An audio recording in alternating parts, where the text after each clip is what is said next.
Hindi masama, hindi masama, Chifeng.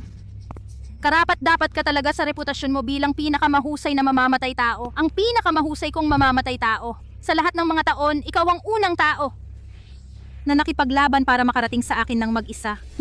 Sayang, ngayon ako ay narito upang patayin ka.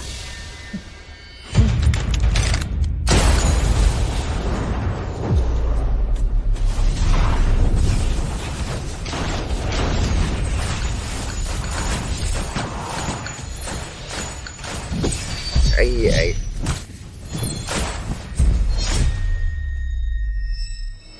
Natalo ka, Chifeng. Ako ang nagpalaki sa'yo gamit ang aking sariling mga kamay. Bakit mo ako gustong patayin? Bakit ko gusto kang patayin?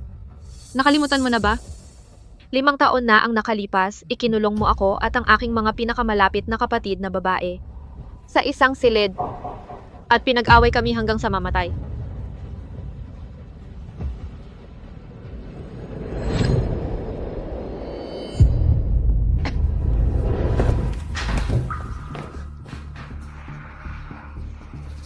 Ate, gising. Pangalawang ate, pangatlong ate.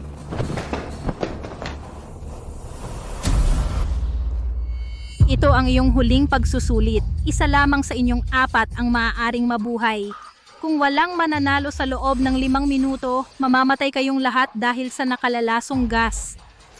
Hongjae.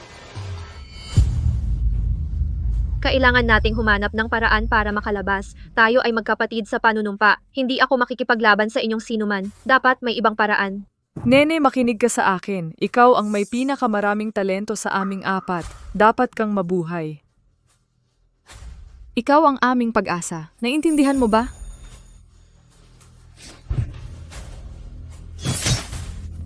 Ate!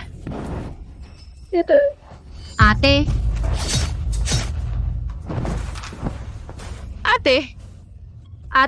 Ate, huwag kang magsimula. Dapat magkapatid tayo magpakailanman.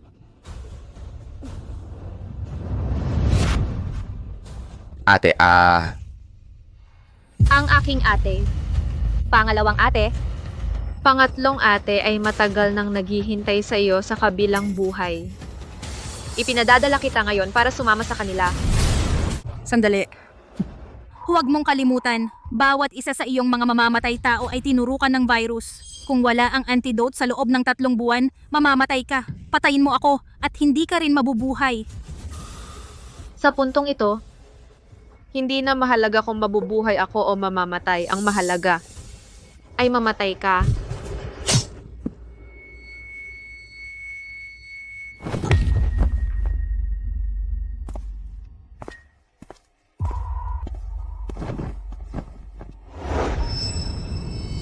hindi pa ganap na gumagaling ang mga sugat mo.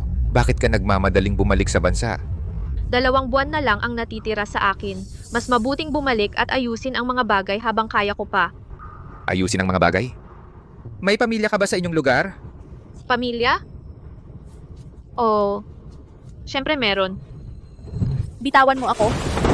Bitawan mo ako, aray.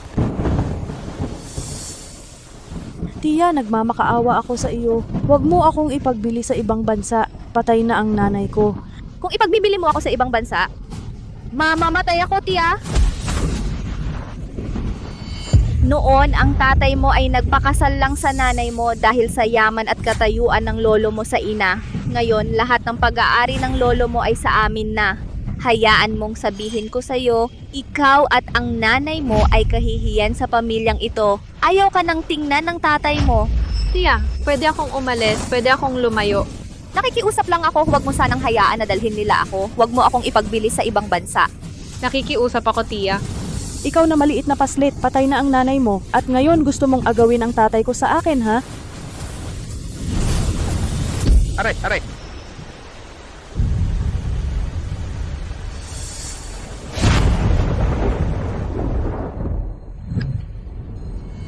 Hu Juan Cheng Yan, nabuhay kayo ng 8 taon ng higit sa nararapat. Oras na para pumunta kayo sa impyerno. Pagdating sa nanay, masaya na ang buhay natin ngayon dahil lang sa mga tangang patay na sina Cheng Yan at ang nanay niya.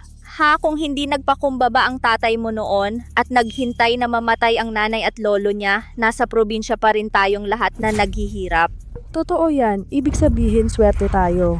Ang mga tanga ipinanganak lang para maagang mamatay. Hahaha. Ganun ba? Narinig mo na ba ang kasabihang nakikita ng langit ang lahat ng ginagawa natin? Maaaring bulag ang hustisya pero hindi ito bulag sa mga nagkasala. Ikaw, sino ka? Ikaw, Cheng yan? Hindi ka patay? Imposible, paano ka nabubuhay pa? Maraming beses na akong nagulat sa hari ng impyerno pero ayaw niya akong tanggapin. Siguro dahil sa tingin niya dapat kasama ko kayong dalawa. Masandali lang, dahil hindi naman siya patay, bakit tayo matatakot sa kanya? Oo nga. Cheng yan, dahil hindi ka namatay, dapat nagtago ka na lang, namuhay ng kahabag-habag at duwag. Yan ang dapat na naging kapalaran mo. Pero sa lahat ng mga bagay na pwede mong gawin, dito ka pa talaga bumalik para humarap sa amin at magpakamatay.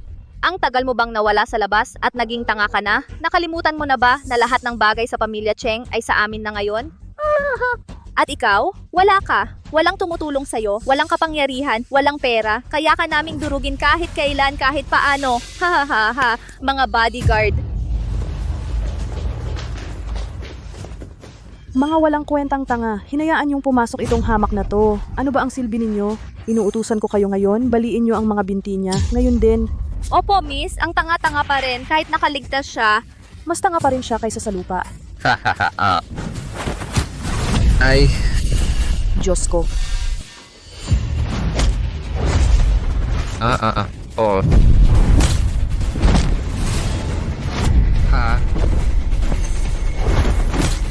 Ha? Tumawa ka! Sige, tumawa ka pa. Bakit ka tumigil?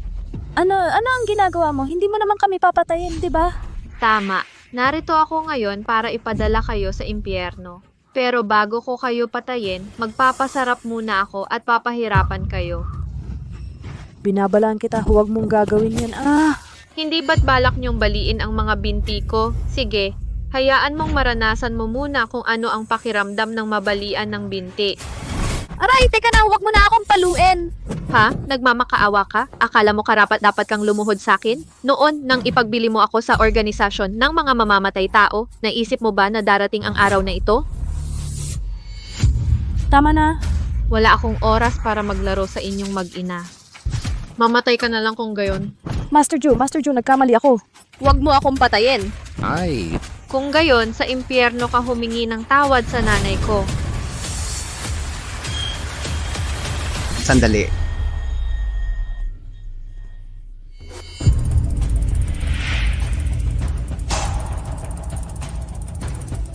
Si matandang Master Ho ang pinakamayaman sa Qingzhou.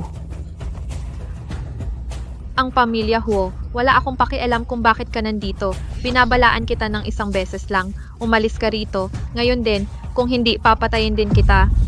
Binibining Chifeng, huwag kang magkamali. Hindi ako ang kalaban mo. Narito ako para ibigay sa'yo ang dalawang bagay na ito. Bigyan ako ng dalawang bagay? Ano?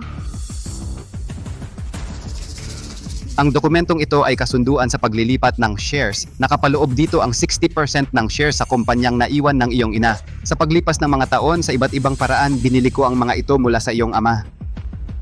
Ang bote na ito ay ang antidote para sa virus sa sistema mo.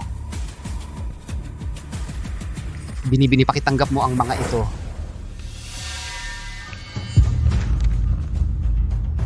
Ito nga talaga ang shares ng kumpanya ng nanay ko. At ito nga talaga ang antidote. Pero paano nakuha ang mga ito? At bakit mo ginagawa ang lahat ng ito? Para iligtas ang mag-inang kabit na ito? Binibining Chifeng, narinig ko ang nangyari sa iyo noon. Mas masahol pa sa hayop sina Chen Cheng Yuan at ang babaeng iyon kasama ang anak niya. Hindi ko sila kailanman ipagtatanggol. Ano ang ibig sabihin nito? Binibini, ngayong meron ka ng antido, ligtas ka na sa panganib. Pwede ba tayong mag-usap ng pribado? Sige. Kaya't papayagan kitang mabuhay pa ng ilang araw.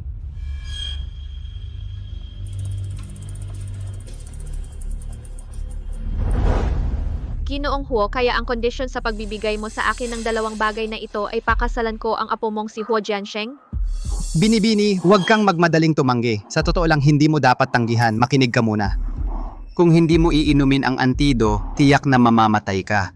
Alam kong balak mo bago ka mamatay na isama ang ama mo at ang mga tauhan niya. Pero iyan ba ang gusto ng yumaong ina at lolo mo?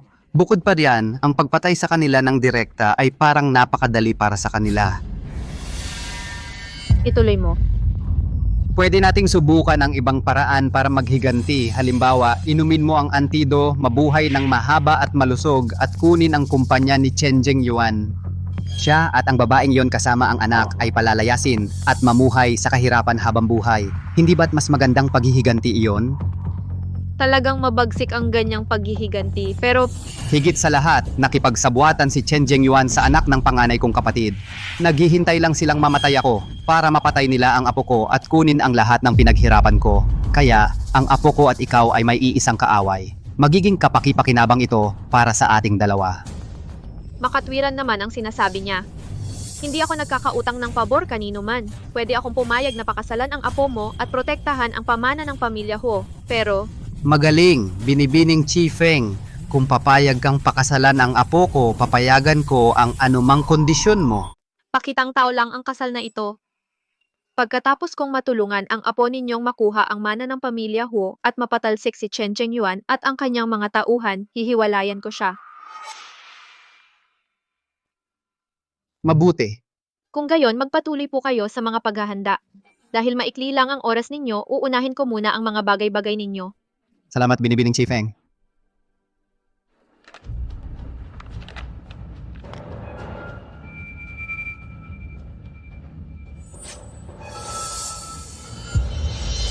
Lolo, hindi ko maintindihan. Bakit ba gusto ninyong mapangasawa ko ang isang babae na hindi ko naman kilala? Anong panahon na, ginagawa pa rin ang ganitong lumang kalokohan? Lolo, alam kong hindi kayo maganda ang pakiramdam. Alam kong gusto ninyong makita akong magpakasal. Pero, hindi ba pwedeng si Ruyon na lang ang pakasalan ko? Kilala natin si Ruyon at ang pamilya niya. Maganda naman din ang kalagayan ng pamilya niya. Tumahimik ka. Lolo,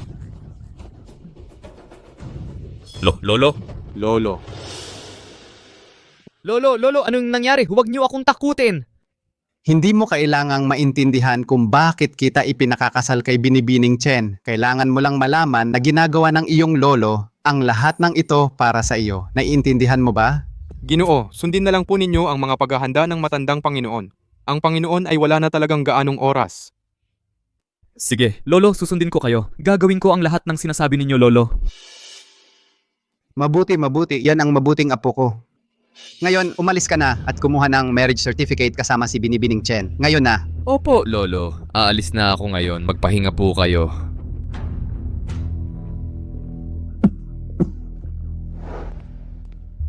Hindi ko alam kung paano mo nilinlang ang lolo ko para pilitin akong pakasalan ka. Pero sasabihin ko sa iyo, Hija, Kahit ano, ang tingin sa mga mata mo, parang nakapatay ka na ng tao.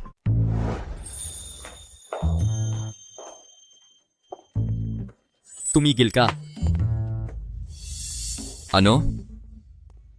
Hayaan mong linawin ko. Ang tanging dahilan kung bakit ako narito para kumuha ng marriage license kasama mo ngayon ay para sa lolo ko, para mapanatag ang kanyang isip. Simula ngayon, magbibigay ako sa iyo ng 1 milyon kada buwan.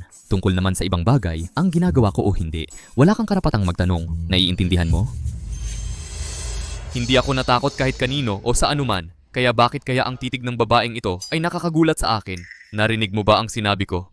hindi ako makikinig sa kahit anong kalokohan mo. Pero kailangan mong tandaan ang sasabihin ko. Simula ngayon, hindi ka dapat umalis sa tabi ko, kahit saglit.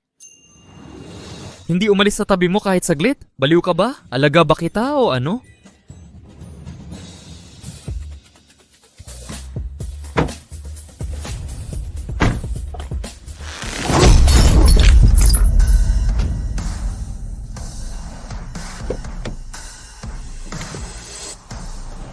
Ako? Aray, hindi ako nagbibiro sa'yo. Mas mabuting tandaan mo ang sinabi ko. Dahil ito ang unang beses mo pababayaan ko na ito. Loko ka! Baliw na babae! Ako, si Ho Jianshan, ay hindi pa nakasakit ng babae, pero binabalaan kita, huwag mo akong subukan. Umalis ka! Sabing umalis ka! Aray! Wala akong pakialam sa ugali mo or sa iniisip mo. Pero kailangan mong tandaan ang dalawang bagay. Una, habang mag-asawa tayo, huwag kang lalayo sa paningin ko. Pangalawa, kapag kausap mo ako mula ngayon, gagamit ka ng mahinahon at magandang tono. Kung hindi, wala akong pakialam kung mabali ang mga braso't binti mo. O isa pang bagay, kung hindi mo kaya, pwede mo akong iwan. Pagkatapos ng hiwalayan, hindi na kita pakikialaman. Naiintindihan mo? Mangkukulam ka. Hintayin mo lang. Kapag gumaling na ang lolo ko, itataboy kita agad. Hoy! Sumakay ka sa kotse? Sige.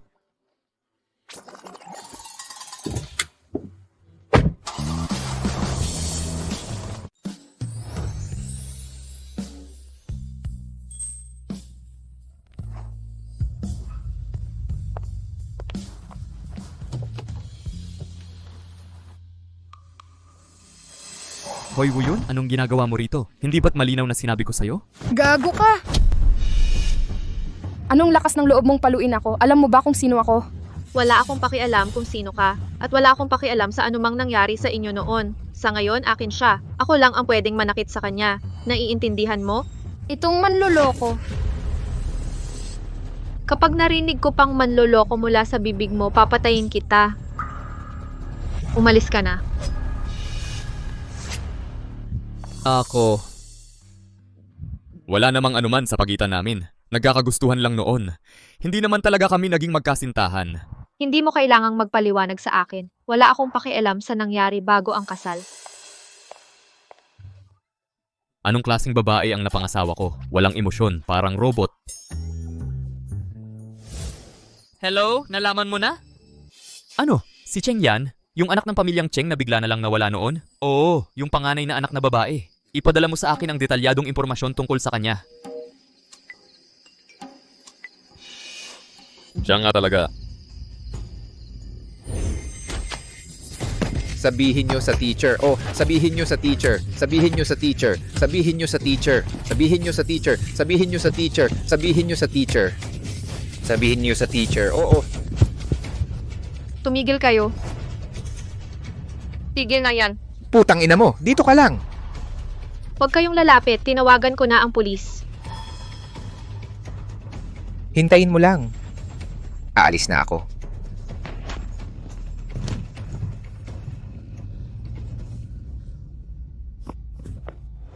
Hoy bata. Ayos ka lang ba?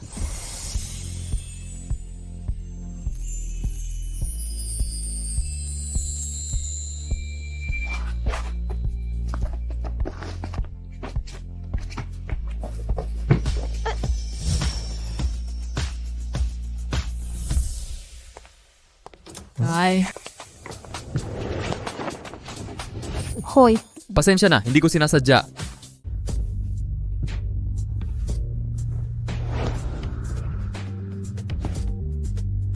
Sige. Ano ba yung gusto mo?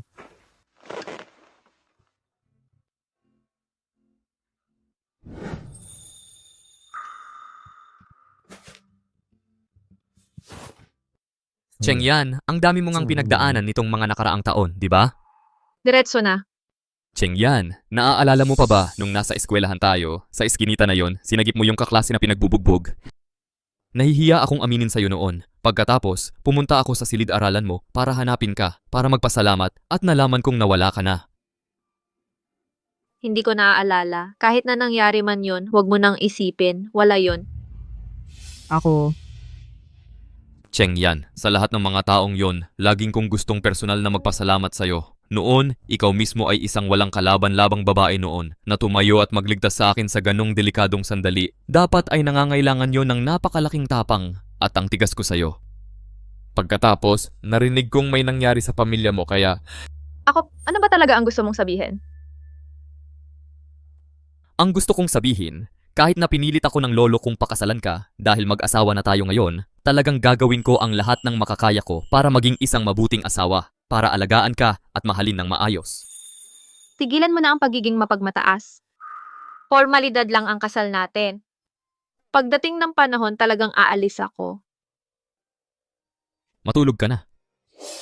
Marami na siyang pinagdaanan, marami ng hirap. Normal lang na mahirap ang ugali niya. Dahan-dahan na lang ako.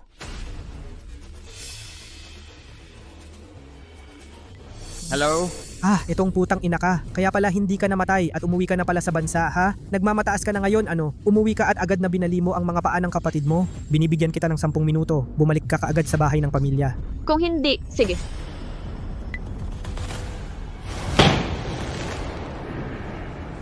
Tumawag ang tatay mo. Kailangan kong pumunta sa ancestral home ng pamilya Cheng. Sasama ako sa'yo.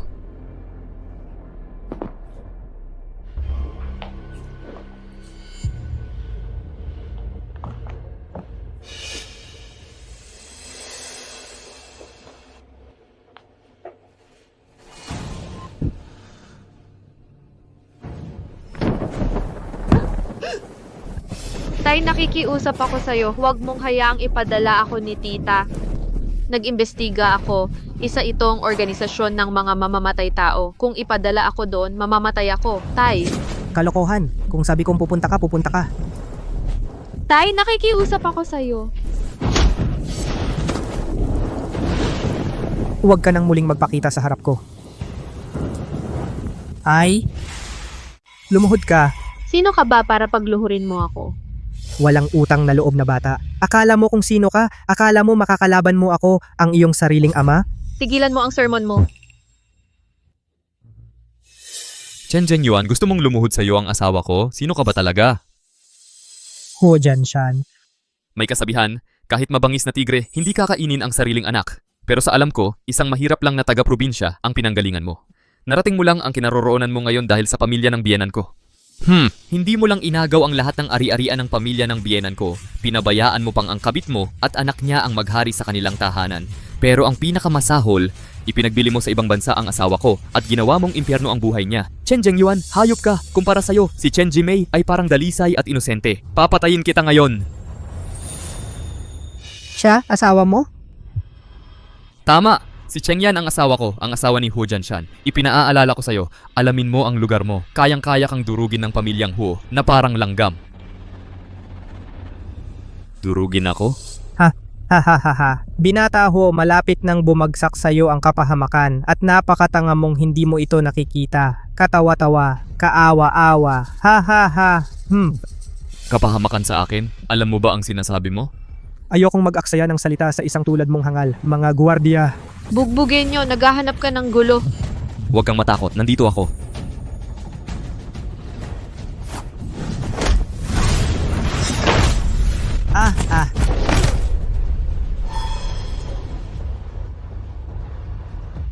Marunong ka ng kung fu.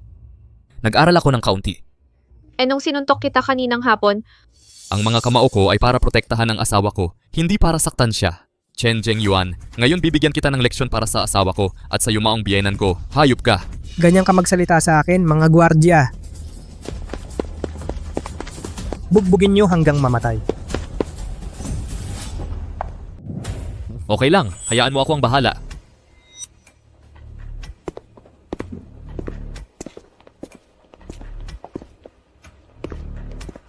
Magsimula na tayo.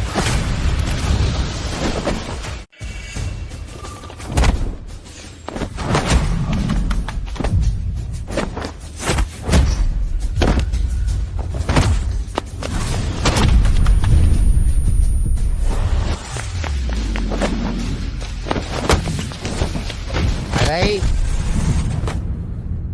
Hala.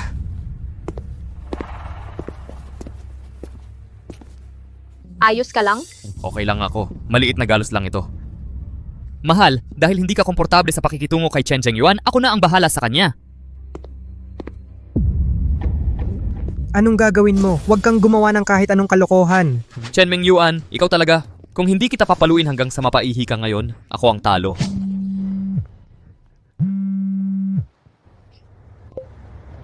Hello?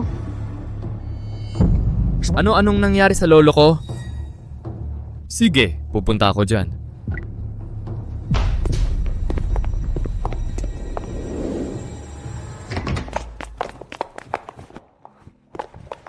Lolo, huwag mo akong takutin. Tito Zhao? Ang lolo ko, Matagal nang mahina ang kalusugan ng Master. Yang Master, nasa kamay mo na ang kinabukasan ng pamilya Huo. Lolo,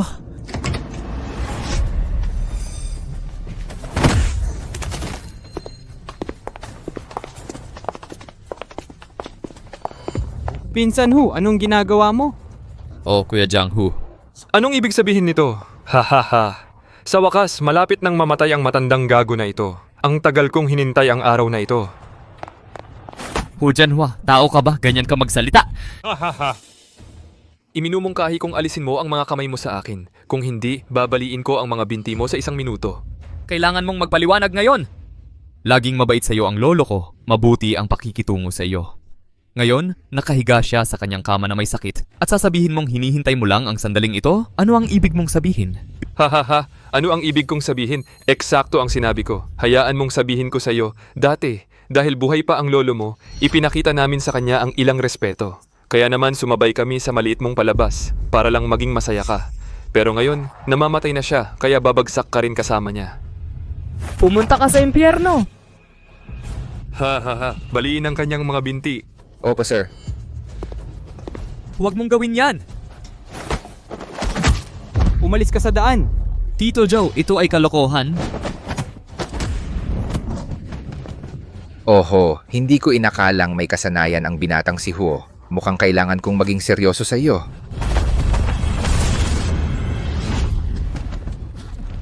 Bumaba ka!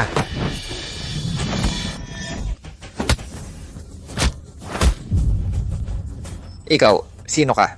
Hahawakan mo ang lalaki ko. Ganyan kagaling ang asawa ko. Mahal, kasama kita. Hindi na kailangan. Ako. Putang ina, saan ka ba nang galing? May lakas ng loob kang makialam sa mga gawain ko. Mukhang sawa ka na sa buhay mo. Babae, matagal-tagal na rin simula nang makakilala ako ng kalaban na kasing husay mo. Karapat-dapat ka sa kakayahan ko. Sa tingin mo, karapat-dapat kang maging kalaban ko? Ikaw, Ito, sa'yo na. Paano mo gusto siyang ipatong? Ikaw ang bahala. Hu Jianhu. Lolo, huwag mo akong takutin. Tumakbo ka, umalis ka na rito, ngayon din. Binibining Chen. Binibining Chen. Ano po? Ang panganay kong pamangkin si Huo Xiao ay naging deputy leader ng madilim na dambana. Habang may hininga pa ako, inaatasan kita. Dalhin mo si Janshan at umalis ka. Agad, lumayo kayo. Lolo. Doktor. Lolo, hindi ako aalis. Ganyan ang kalagayan mo. Paano ako makakatakbo ng ganun-ganun na lang? Sa pinakamasama, ibigay na lang natin ang pamana ng pamilya Hu kay Chuho. Hindi naman niya tayo papatayin lahat, di ba? Ha? Anak, paano ka pa rin ganun kaingat-ingat? Binata Janshan, ang dahilan kung bakit pinahahalagahan ng madilim na dambana si Huo Xiao ay dahil mismo sa yaman ng pamilya nating Huo. At kung hindi ka mamamatay, paano siya posibleng lehitimong magmana ng pamana at ari-arian ng pamilya Huo? Mabuting bata ang paghahangad ng tiyo mo sa buhay mo ay kasing dali ng pagkuha ng candy sa isang bata. Opo, Pero, tangang bata, gaano man kagaling si Xiaoye, hanggang sa huli, isang tao lang siya. Hindi mo naman siya madadala sa pagkamatay mo, di ba?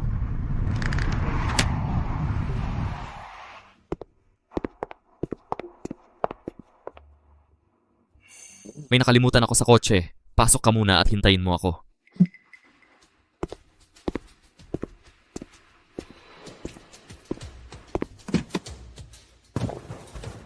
Magmaneho ka.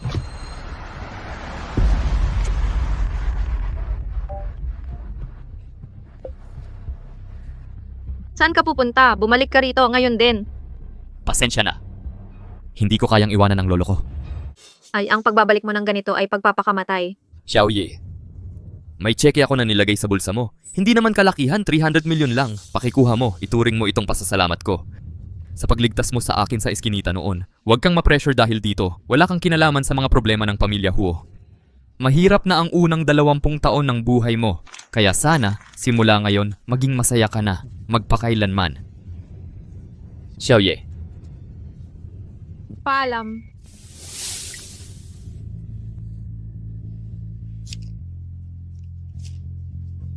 Huo Jiansheng, ikaw ang panalo. Dahil nagpasya kang lumaban ngayon, tutulungan kitang magbukas ng daan patungo sa langit.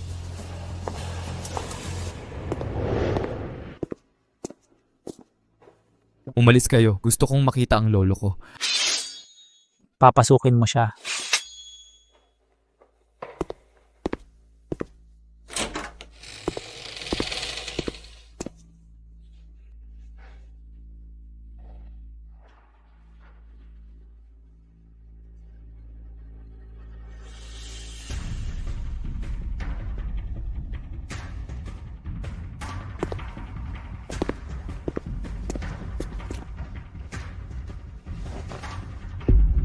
Lolo. Binata Jianshan. Tanga ka, bakit ka bumalik? Lolo, ayos lang. Jianshan, mabait na ako. Pinapakita ko sa'yo ang lolo mo sa huling pagkakataon. Ngayon, oras mo nang umalis.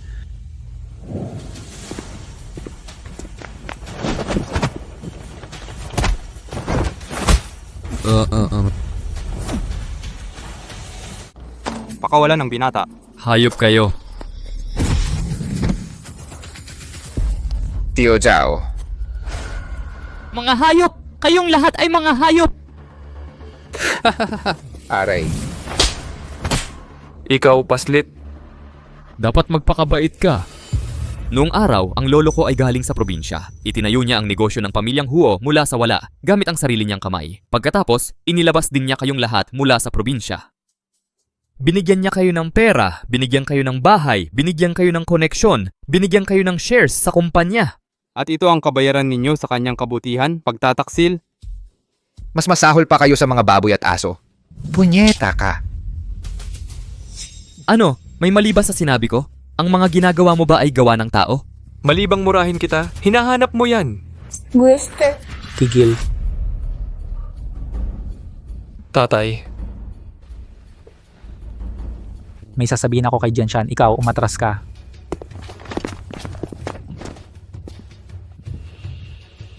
Jianshan, alam kong kinamumuhian mo ako, Huo Xiao. Mayaman ka, may katayuan, lahat na meron. Bakit hindi mo na lang ako hayaang umalis? Bakit? Dahil hindi mo naiintindihan, ang katulad kong nasa posisyon ay kailangang patuloy na umakyat. Ang tatay mo ay hindi lang sapat ang katapangan. At hindi niya nakuha yon, kaya pinapatay ko siya ng Shadow Society. Ano ang sinabi mo? Pinatay mo rin ang tatay ko? Papatayin kita! Hayop ka! Halimaw ka! Papatayin kita! Tangang pamangkin, maging mas matalino ka sa susunod mong buhay. Oras na para umalis ka rin.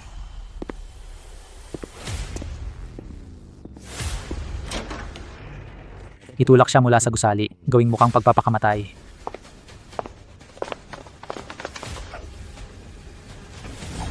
Huo Xiao, kahit pumunta ako sa impyerno at maging multong naghihiganti, hinding-hindi kita patatawarin. Bastos ka.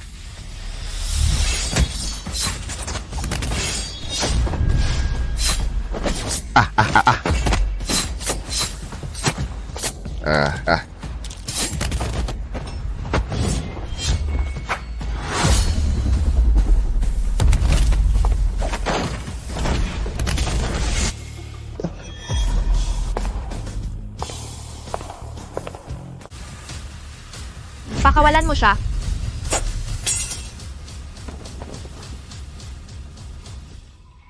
Ay, ikaw palang hamak na babae. Bumalik ka talaga? Ayos. Ngayon, pwede na kayong magkasamang pumunta sa impyerno niyang batang si Hu Jiansheng. Xiaoye, umalis ka na! Ngayon na! Huwag mo akong intindihin! May mga eksperto rito, hindi mo sila kakayanin! Haha, aalis, nandito ka na. Akala mo makakaalis ka pa. Hulihin siya. Sandali. Parang hindi pa kita nakikita dati. Sino ka? Tatay, itong putang ito ang magandang asawang hinanap ni Huo Yuntian para kay Huo Jianshen. May konting kasanayan siya. Siya ang sanhi ng lahat ng gulo noon. Ganun ba? May kasabihan ng mga sinauna, mag-asawang ibon sa iisang puno, magkahiwalay na lumilipad kapag may sakuna. Kung nakalayo ka na, bakit ka pa babalik para mamatay? O akala mo ba kaya mong harapin ang lahat ng mga ekspertong ito ng mag-isa? Xiaoye, wag mo akong intindihin. Umalis ka na lang, hindi mo sila matatalo. Narito ako para ipadala kayong lahat sa impyerno. Hahaha, ikaw lang mag-isa, alam mo ba ang sinasabi mo? Tama na ang salita.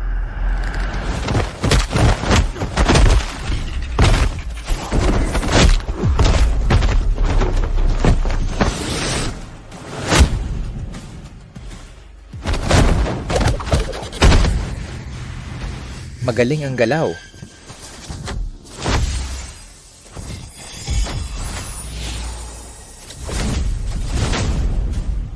Ang atake kong ito ay dala ang 40 taon ng aking pagsasanay. Kaya kahit gaano ka kagaling, wala ka ng pag-asa.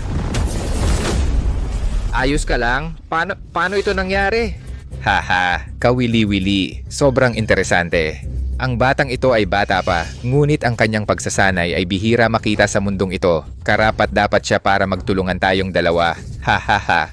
Tama na ang paglalaro. Seryosohin na natin. Huwag nating hayaang masira ang ating panghabang buhay na reputasyon ng batang ito. Ang aking dalawang dakilang tagapagtanggol ay umabot na sa dibinong kaharian. Kahit alinman sa kanila ng mag-isa ay halos walang kapantay sa mundong ito. Kapag magkasama silang dalawa ay hindi matatalo. Hahaha. Kayong dalawang malalaking lalaki, nagtutulungan laban sa isang babae? Anong klaseng kasanayan iyan? Kung may lakas ng loob kayo, labanan ninyo ang aking asawa ng isa-isa. Hoy, may katuturan ang sinasabi niya. Katuturan, kalokohan, tumutok sa misyon, patayin siya. Ingat.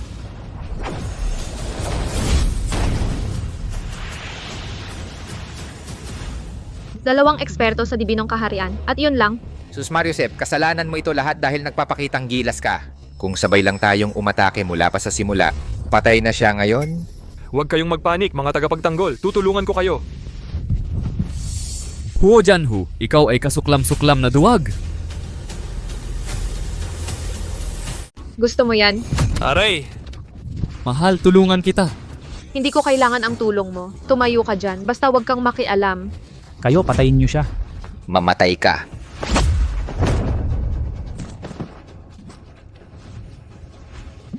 Puta ka, sumuko ka na. Kung hindi, lalaslasan ko ang lalamunan niya. Chengyan, naririnig mo ba ako? Luheng, patayin mo si Ho Jianshan. Tama, puta ka. Kung hindi ka susuko ngayon, papatayin ko siya.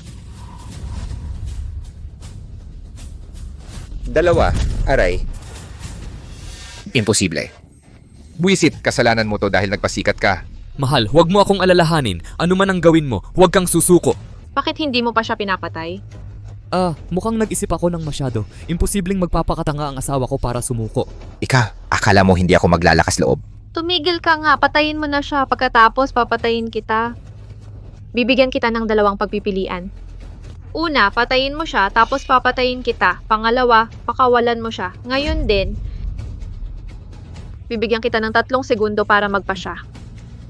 3, 2, 1. Pakiusap, miss. Nakikiusap ako sa'yo. Pagpaumanhin mo ako. Umalis ka.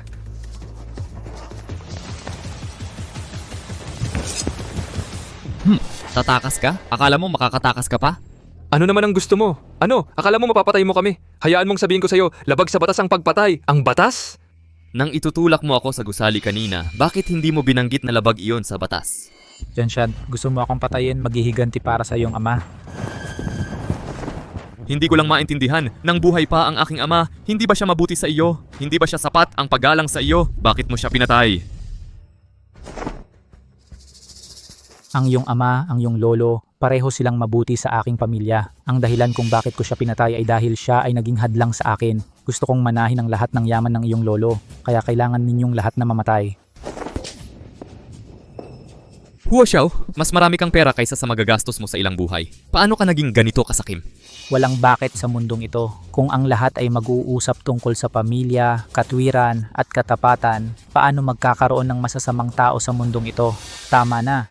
Ang kasaysayan ay isinusulat ng mga nagwawagi. Ngayon, tinatanggap ko ang aking pagkatalo. Hindi mo na kailangang magsalita pa. Patayin mo ako. Ipanaghiganti mo ang iyong ama. Sa ganoong paraan, kahit si Chiu Huo ay iisiping tunay kang bayani ng Angkan Huo. Sige, kaya ngayon papatayin kita upang ipanaghiganti ang aking ama. Bitawan mo ako, huwag mo akong pigilan.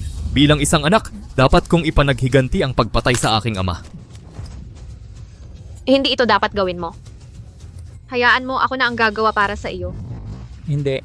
Kung papatayin mo siya, labag din yon sa batas. At saka, ito ang paghihiganti ko. Hindi ako pwedeng magtago lang sa likod mo at hayaan kang magdusa sa mga kahihinatnan. Tigilan mo ang pag-aatubili. Umalis ka.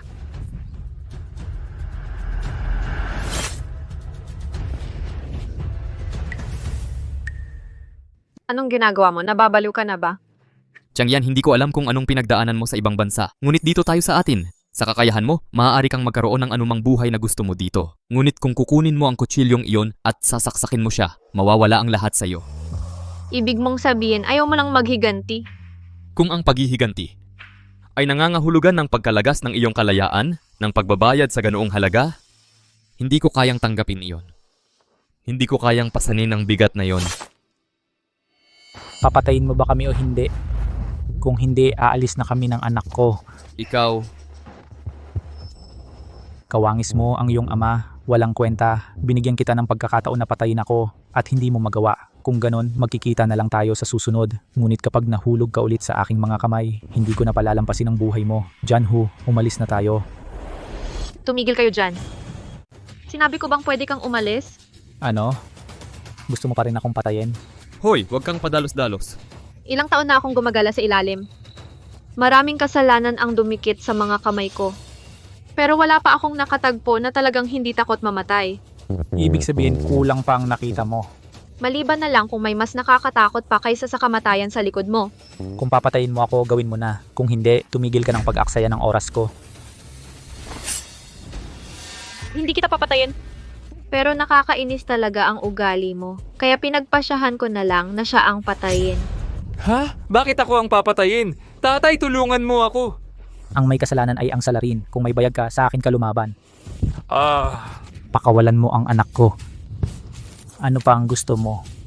Nakakainis pa rin ang ugali mo. Pumunta ka at lumuhod sa harap ng kama ni Ginoong Ho at magsisi. Magsisi hanggat hindi ako nasisiyahan. Saka ko pakakawala ng anak mo.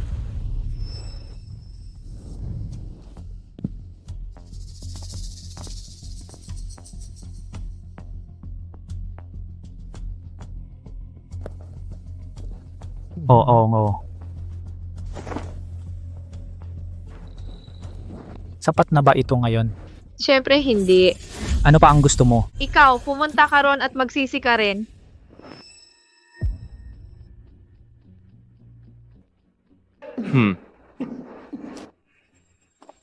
Tito Zhao. Halika. Narito. Binibining Chi Feng, maraming salamat sa pagligtas sa aming Jianshan. Young Master, ikaw ang pinakamalaking benefactor ng pamilya Huo. Young Master, Butler Zhao, huwag mo itong gawin. Ito lang ang aking pinagkasunduang gawin. Hindi na kailangang magpasalamat sa akin. Pinagkasunduan? Pinagkasunduan ng ano? Pwede na ba tayong umalis ngayon? Umalis? Umalis saan? Sinabi ko na hindi kita papatayin, pero hindi ibig sabihin na wala akong ibang paraan para harapin ka. Ano ang ibig mong sabihin? May intindihan mo rin sa lalong madaling panahon. Audit Bureau, narito para sa opisyal na gawain.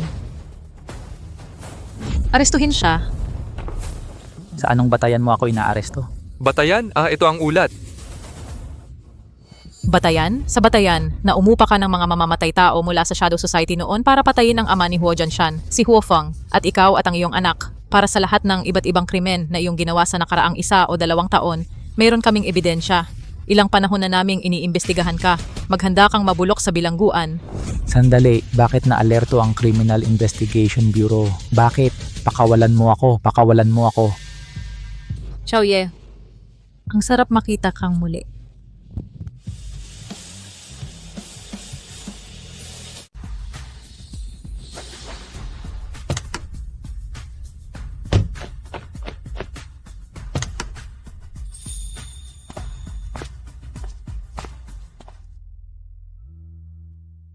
Tito Zhao. Ang tiyaga mo nitong mga nakaraang araw, inaasikaso ang libing ni Lolo. Pagod na pagod ka na siguro. Magpahinga ka muna. noong panahong iyon, nang ako'y may sakit ng malubha, muntik na akong mamatay sa lamig sa kalye. Ang Gino, kahit na napakataas ang kanyang katayuan, hindi niya inalintana na marumi ako. Siya mismo ang nagdala sa akin sa ospital. Ngayong wala na ang Gino, nasasaktan ang puso ko. Tito Zhao, huwag kang ganyan. Kahit na wala na si Lolo, nandito pa rin kami ni Xiaoye para sa'yo. Mula ngayon, kami na ang pamilya mo. Di ba, mahal? Pagkatapos ng libing, hihiwalayan kita. Ako, Binibini, Ginoong Chen, mukha man siyang matigas ang loob sa labas, pero sa totoo lang, napakatapat at maalaga niyang tao. Kung hindi niya isusugal ang buhay niya para iligtas tayo. Alam ko. Tito Zhao, alis na tayo. Halika na.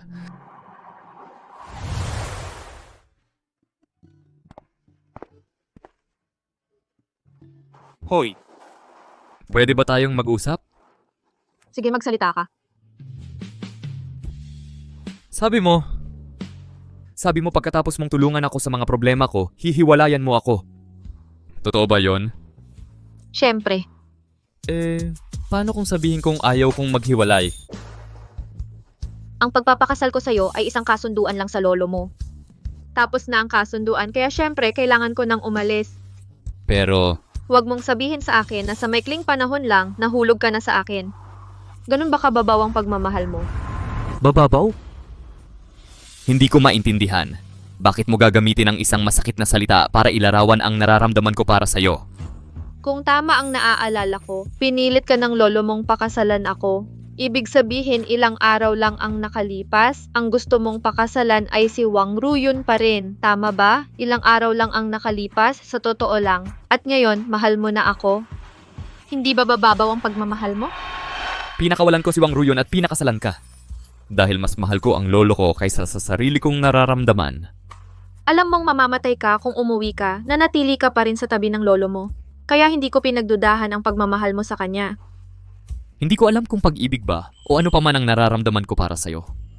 Pero nang malaman kong ikaw pala ang nagligtas sa akin noon, at nang malaman ko ang pinagdaanan mo, kaya naaawa ako sa'yo. Hindi ko kailangan ng awa ng sino man. Noon, nang malapit na akong itulak mula sa gusaling iyon, bigla kang sumipot at nagligtas sa akin. Ang sandaling yon, hindi ko malilimutan habang buhay. Ang pagligtas sa'yo ay pangako ko sa lolo mo. Wala yon, hindi mo kailangang isipin ng malalim. Hindi. Kailangan kong isipin ng malalim. Dahil hindi mo naiintindihan sa pinakamalungkot na sandali ng buhay ko. Nang may nakita akong munting liwanag. Ang liwanag na yon ay napakaliwanag at napakaganda. Sa mga pinakamahihirap na sandali ko, 2 beses kang sumipot. Hindi ko alam kung pag-ibig ba o ano pa man ang nararamdaman ko para sa'yo. Pero ano man yon, ang mga nararamdaman kong ito ay hindi mababaw. Nang pumanaw ang lolo, sa mundong ito, 2 na lang ang pinakamalapit sa akin. Ang isa ay si Tito Jao. Ang isa pa ay ikaw. Sige, gabi na, matulog na tayo. Sa kabilang kwarto na lang ako matutulog. Hindi. Malayo pa sa ligtas, hindi pa lumalabas ang leader ng Dark Sanctum. Kung masyado kang malayo sa akin, hindi ako makakaresponde agad. Kaya noong kumuha pa lang tayo ng lisensya, nang sabihin niyang huwag lumayo sa paningin niya, para pala akong protektahan. Sige, sa sofa na lang ako matutulog. Ikaw ang bahala. Ako ang bahala. Kahit saan, edi sa kama na lang ako matutulog.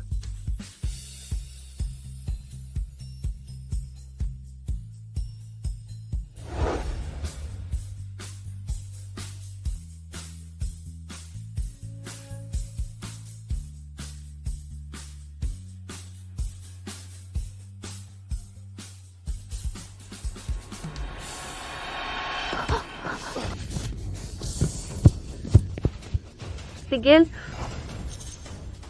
Tumigil na kayo. Putang ina, pakialamero ka. Huwag kang lalapit, tinawag ko na ang pulis.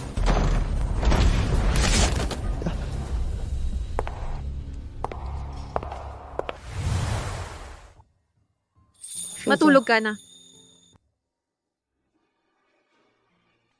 Ganun ba talaga kababa ang presyo?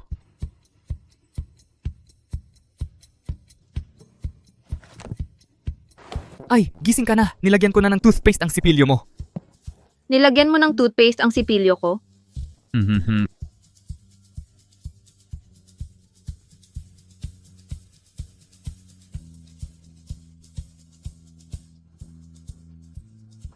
May dala akong almusal para sa'yo. Paborito mo, siomai.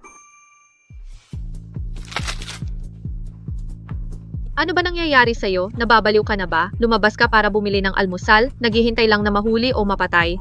Ako, Bakit bigla kang naging mabait? Nababaliw ka ba? Lumabas para bumili ng almusal, hinihintay lang na mahuli o mapatay. Noong nagpapapabor sa nanay ko si Cheng Jengyuan, mas magaling pa ang mga taktika niya kaysa sa'yo. umalis ka.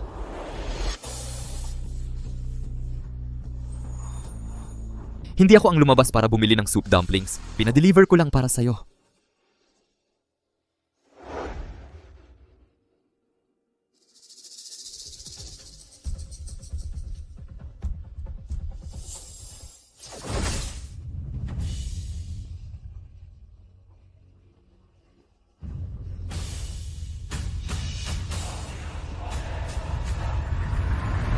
Malinaw na may problema ang kontratang ito. Hindi pwede kung pipirmahan mo yan. Huwag mo nang ituloy ang susunod na hakbang. Hintayin mong makarating ako dyan. Miss Chen, alam kong parang hindi seryoso ang young master kadalasan, pero sa totoo lang, magaling siya sa negosyo. Marami na siyang pinagkakitaan para sa kumpanya sa mga nakaraang taon. Honey, kailangan kong pumunta sa kumpanya. Young master, ang pinakamahalaga ngayon ay maghalal ng bagong chairman. Napag-usapan mo na ba ito sa ibang mga direktor? Tito Zhao, nakakulong na ngayon sina Huo Xiao at ang anak niya. Hindi na dapat magkaroon ng mga sorpresa. Balak kong magpatawag ng board meeting sa loob ng 3 araw at ako na ang magiging chairman.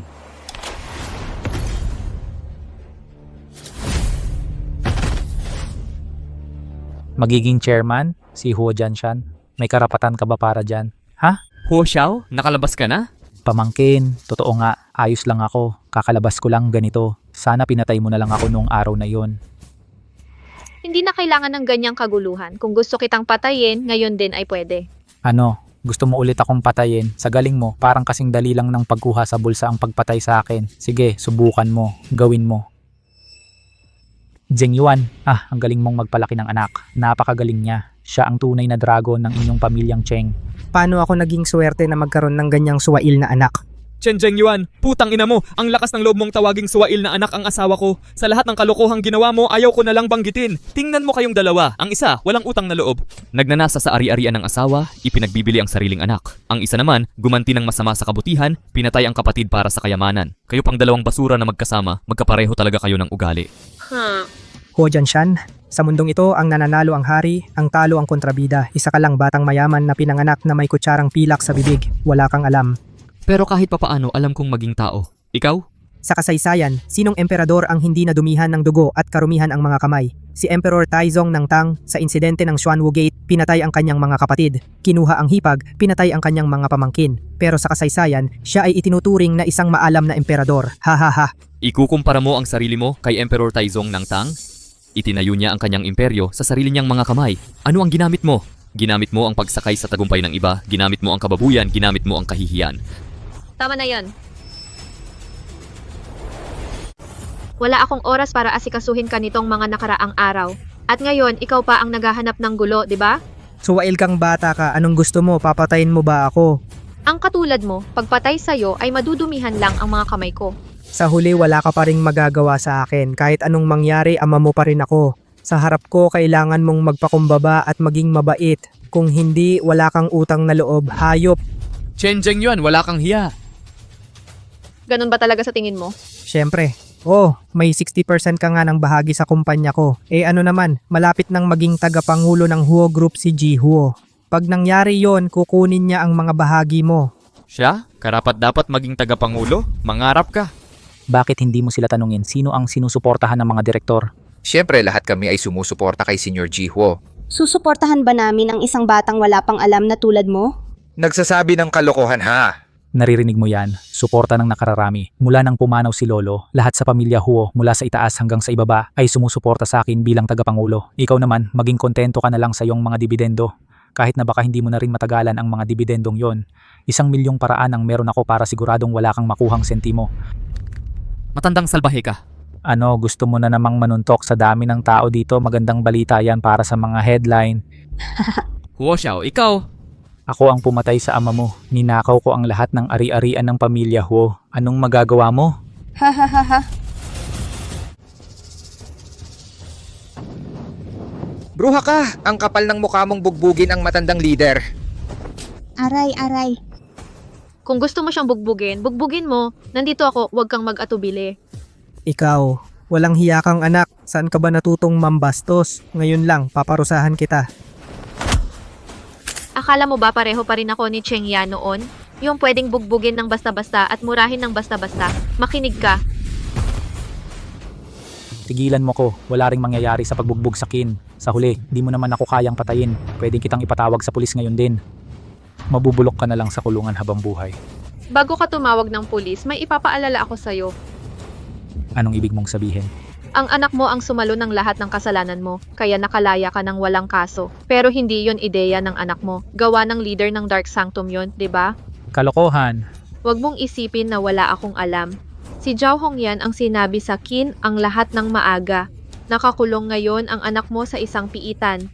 At swerte mo, may mga tinik ko doon mula sa nakaraang buhay ko. Kung gugustuhin ko, pwedeng mamatay ang anak mo nang walang nakakaalam. Imposible, talagang imposible. Haha! Sa totoo lang, isa ka lang kahabag-habag na tau-tauhan ng Dark Sanctum. Yun lang. Hindi ko alam ang pinagsasabi mo.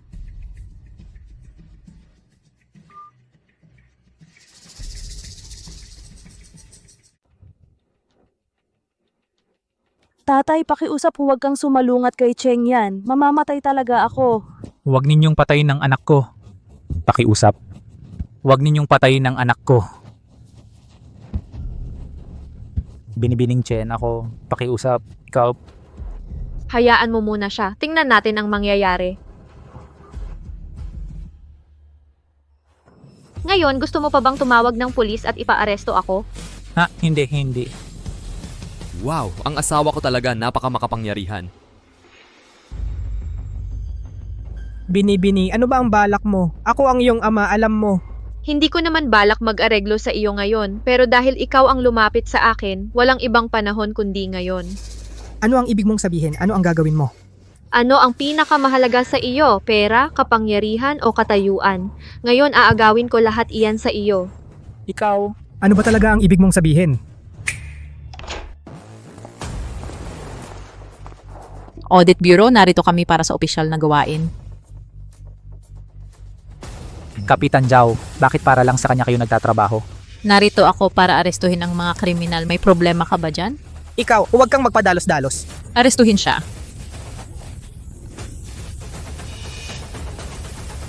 Kapitan Zhao, sa anong batas mo ako aarestuhin? Abuso sa kapangyarihan ito? Anong karapatan mo para arestuhin ako? Anong karapatan ko? Nakalimutan mo na ba? 8 taon na ang nakalipas, nagbayad ka ng malaking halaga kay Ate Hong para ipaalis at patayin ako. Pero ang hindi mo inasahan ay nakita ni Ate Hong ang potensyal ko. Hindi lang niya ako pinatay, tinuruan pa niya ako. Hindi ko yan ginawa kailanman, binabatikos mo ako. Itinago ni Ate Hong ang lahat ng ebidensya. At sa kabutihang palad, nasa akin na ngayon ang ebidensyang iyon at ibinigay ko ito kay Kapitan Zhao Hongyan. Chen Zhengyuan nakatingin ang langit. Kung tatanungin mo ako, matagal ka nang dapat nagbayad sala. Gugulin mo ang buong buhay mo sa pagbabayad sala sa nanay ko. Xiaoyan, nagkamali ang tatay, humihingi ng tawad ang tatay, patawarin mo na lang ang tatay mo ng isang beses pa, okay? Xiaoyan? Nung maulang gabing iyon, 8 taon na ang nakalipas, nang ibenta mo ako kay Ate Hong. Lumuhod ako at nagmakaawa na huwag mo akong paalisin. At ano ang ginawa mo? Sinipa mo ako palayo. Ngayon, ang mga kasalanang ginawa mo ay hindi mapapatawad ng batas. Harapin mo ang katarungan. Dalhin siya palayo. Hindi. Xiaoyan, patawarin mo ang iyong ama. Xiaoyan, bigyan mo ang tatay mo ng isa pang pagkakataon. Xiaoyan. Ihatid mo na siya. May sasabihin ako. Sundan mo ako, Si Butler Zhao. Miss Chen, Bantayan mo sila. Bitawan mo ako, aray.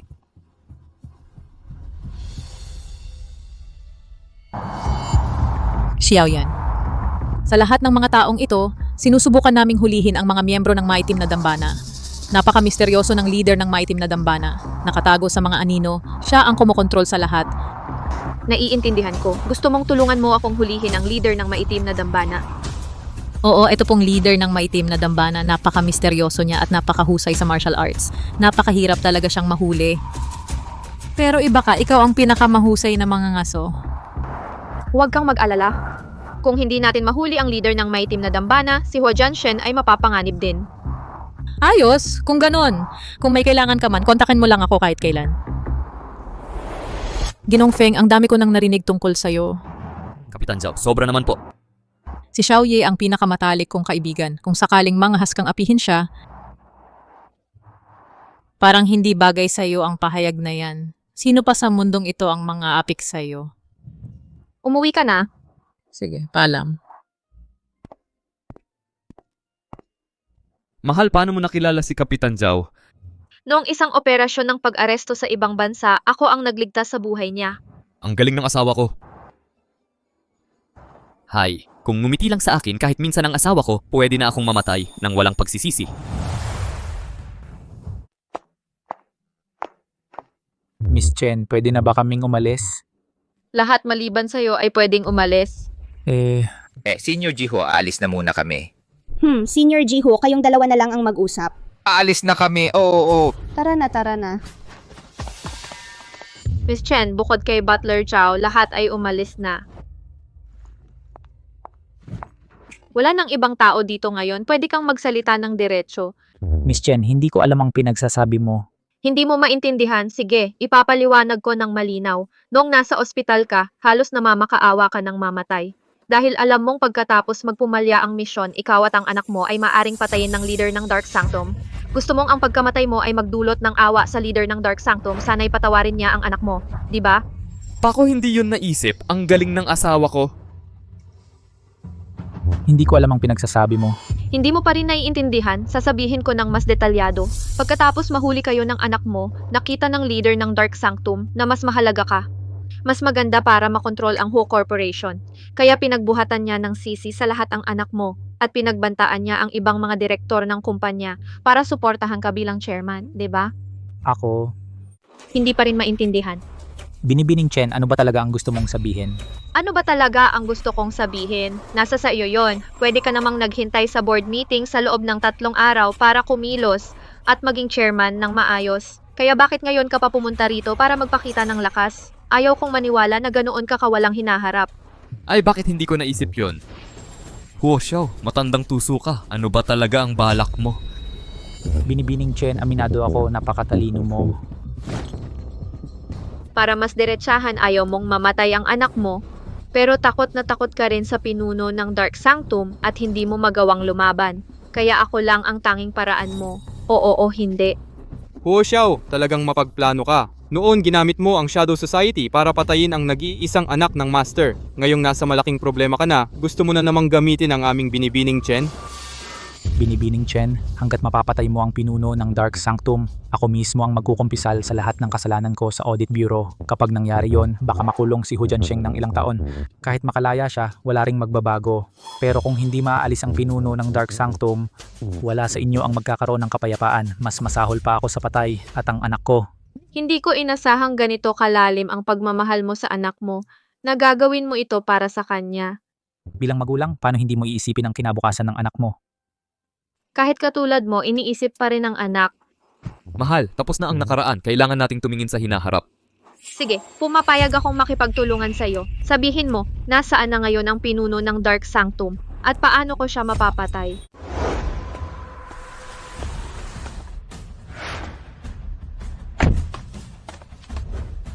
Sige, sumama ka kay Butler Zhao. Sa ilalim ng proteksyon ng Strategic Intelligence Bureau, magiging maayos ka. Mahal, mag-iisa ka lang talagang makikipagkita sa pinuno ng Dark Sanctum? Bihira siyang gustong makipagkita sa akin. Paano ako hindi pupunta? May masamang kutob ako tungkol dito. Bukod pa riyan, hindi mapagkakatiwalaan si Huo Xiao. Ito ba ay patibong o hindi? Hindi ko rin alam. Pero, Ang pinuno ng Dark Sanctum ay talagang gustong makipagkita kay Miss Chen ng mag-isa.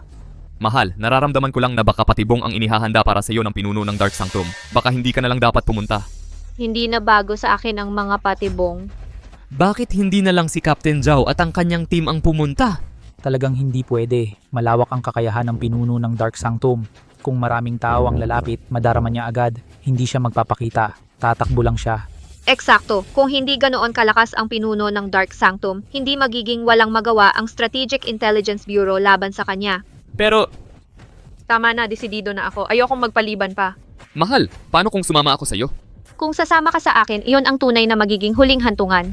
Tama siya, young master. Kung ikaw ang sasama, tiyak na magiging pabigat ka lang kay Miss Chen. Sige mahal, mag-ingat ka. Dapat kang makabalik ng buhay. Huwag kang masaktan.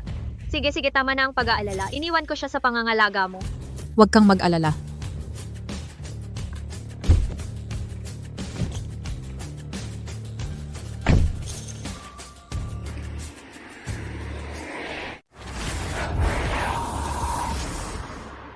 Ginang Chen, ang pinuno ng madilim na santuwaryo ay nasa loob at naghihintay sa'yo. Hindi ako papasok. Maghihintay ako sa labas hanggang sa lumabas ka. Ikaw ang bahala.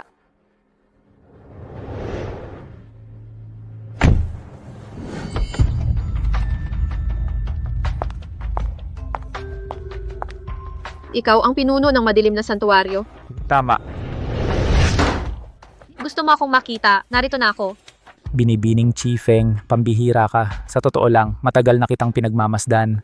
Matagal na, kailan ba eksakto? Mga panahong pinatay mo ang iyong 3 kapatid sa dugo at matagumpay na nakapasa sa pagpili. Hindi ko pinatay ang aking 3 kapatid na babae.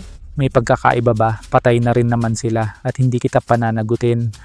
Kung ikaw ang pumatay sa kanila, ikaw ang pumatay. Kung hindi, hindi. Noong huli, nang dalhin ka ni Hu Jiansheng sa paliparan, dapat noon ka pa umalis. Tinawag mo ako rito para lang sabihin ang kalokohang ito?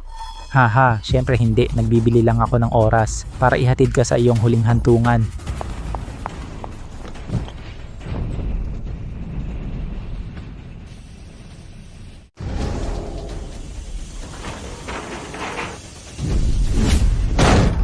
Chifeng, wala yan. Espesyal na ginawa para sa iyo ang pintuang ito. Kahit ikaw, hindi mo ito mabubuksan. Kahit mga kanyon, hindi ito masisira. Bastos, Chifeng, talagang nabigo ako sa'yo. noon pa man, Akala ko karapat dapat kang kalaban. Hindi ko inasahang magtatapos ng ganito. Nakakainip. kung may bayag ka, lumabas ka at harapin mo ako ng mag-isa. Haha, walang problema sa akin na harapin kang mag-isa, pero hindi na kailangan. At hindi rin makakatulong sa iyo ang pagpigil ng hininga dahil papasok sa katawan mo ang lason na ito sa bawat butas ng iyong balat. Ikaw. Bastos ka talaga. Palagi kitang inakalang matalino, sayang, nakakahiya. Hindi ko maintindihan bakit patuloy mong tinatarget ang pamilya Hu. Bakit patuloy na tinatarget ang pamilya Ho? Maraming pera ang pamilya Ho, kakaunti ang kanilang mga tagapagmana, mababaw ang kanilang pinagmulan, sapat na ba yun na dahilan? Pero nang ako'y naging bahagi nito, dapat ba'y pumili ka na lang ng ibang target? Bakit magpapalit ng target? Kung magpapalit ako ng target, hindi ba't ibig sabihin nun natatakot ako sa'yo? Sa tingin mo posible ba yon? Bukod pa riyan, napakadali ring harapin ka. Sa huli, isa ka lang namang simpleng babae na may matipunong pangangatawan. Ay, nakakabagot. Sobrang bagot.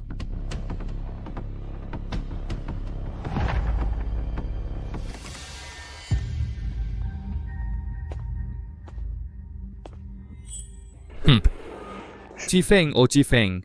Talagang mataas ang inaasahan ko sa'yo. Sayang at nagtaksil ka sa Shadow Society. At lalo na, dumating ka pa para labanan ako.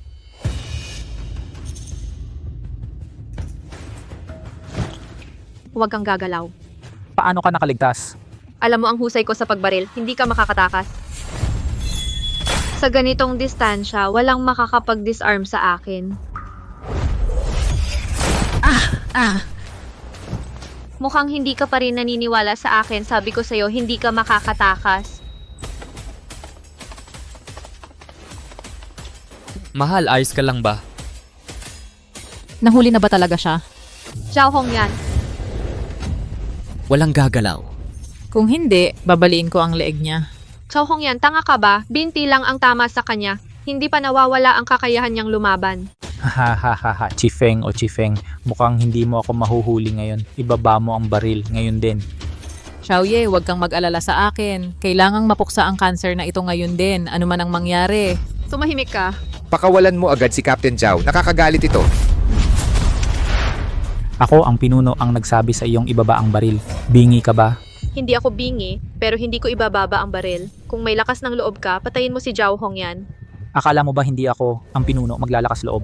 Tama. Sa tingin ko hindi ka maglalakas loob. Kung may lakas ka ng loob, patayin mo siya.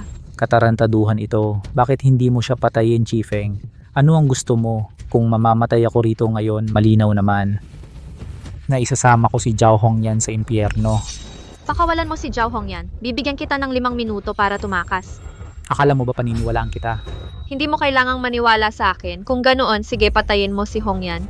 Mukhang wala namang halaga sa iyo ang buhay niya. Siya mismo ang nagsabing huwag mag-alala sa kanya. Bukod pa riyan, kung mamatay siya rito ngayon, nasa tungkulin niya iyon. At ang pagpatay sa iyo ay lubos na makatarungan. Xiaoye, tunay kang kahangahangang babae. Tumahimik ka. Isang simpleng sitwasyon ay naging napakakomplikado dahil lahat sa katangahan mo. Sige, tama na. Ito na lang ang pagkakataong ibibigay ko sa iyo. Tatanggapin mo ba o hindi? Sabihin mo lang. Talagang bibigyan mo ako ng 5 minuto para makaalis? Oo, at hindi kita pipigilan. Wala sa kanila ang makakapigil sa'yo. Paano kung magbago ang isip mo? Hindi ako babalik sa aking salita dahil kahit bigyan kita ng 5 minutong ito, hindi ka pa rin makakatakas. Sige, Chifeng. Magtitiwala ako sa iyo ngayong pagkakataon. Huwag kang gumalaw, hayaan mo siyang tumakbo. Pero, walang pero, hindi siya makakatakas. Mahal, ayos ka lang? Kasalanan ko ang lahat. Wala akong nagawa. Huwag mo akong ikumpara sa iyo, iba ang ating mga sitwasyon. Kung hindi natin siya habulin ngayon, hindi na natin siya mahuhuli muli. Nahuli natin siya sa wakas. Sabi ko 5 minuto, walang kahit 1 segundo na kulang. Aya, Binibining, mukhang may natitirang lason pa sa kwartong ito. Sigurado ka bang ayos ka lang? May lason talagang gas. Mahal, pumunta tayo sa ospital. Hindi ako masasaktan ng kaunting lason na ito.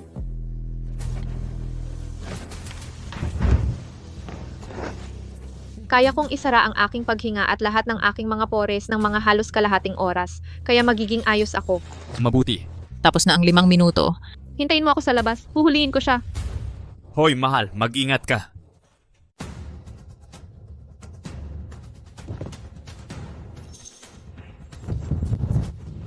Magandang Binibini, maawa naman kayo. 3 araw na akong hindi kumakain. Pwede bang makahingi ng kaunting pagkain? Magandang Binibini, humihingi lang ako ng pagkain. Hindi nyo naman ako babarilin dahil dito, di ba? Pinuno ng Dark Sanctum, hanggang kailan ka magtatago? Pinuno ng Dark Sanctum? Anong pinuno ng Dark Sanctum? Wala akong naiintindihan sa sinasabi mo. Sige, hindi mo naiintindihan. Kung sakaling mapatay ko ang maling tao, magsusorry na lang ako.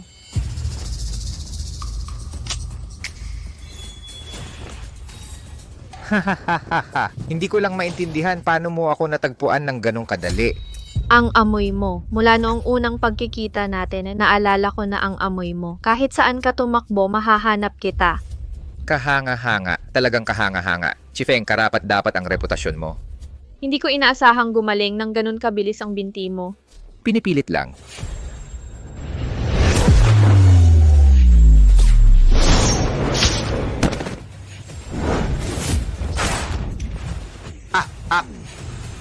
Ang dami mong napanood na drama. Humarap ka pa nang nakatutok sa'yo ang baril. Sige, Chifeng. Tinatanggap ko ang pagkatalo ko. Sige, patayin mo na ako. Patayin ka, hindi na kailangan. Ang batas ang bahala sa'yo. Mahal, okay ka lang ba?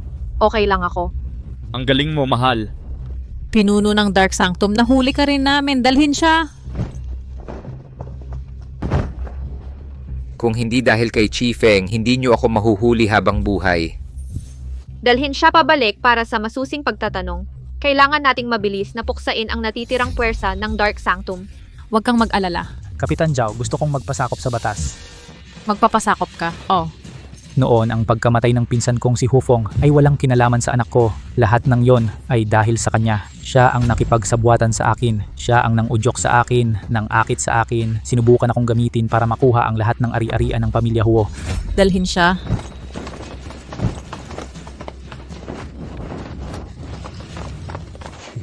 Binibining Chen, ngayong naalis na ang pinuno ng Dark Sanctum, makakahinga na tayo ng maluwag. Utang namin lahat ito sa'yo. Kailangan ding maingat na asikasuhin ang natitirang puwersa ng Dark Sanctum. Sige, mananatili pa ako ng 1 buwan. Sa buwang ito, ikaw ang bahala sa lahat ng usapin ng pamilya Huo. Ako ang bahala sa mga usapin ng aking pamilya at sa mga natitira sa Dark Sanctum. Pagkatapos noon, maghihiwalay na tayo. Ano? Hiwalayan? Hoy, young master, hindi mo mapipilit ang mga bagay na nauukol sa puso. Tito Zhao, sa tingin mo rin ba dapat kaming maghiwalay? Ang young madam, hindi siya ang tipo ng taong maikukulong sa loob ng kasal. Mas mabuting bitawan mo na lang. Akala ko pa naman tutulungan mo akong baguhin ang isip niya.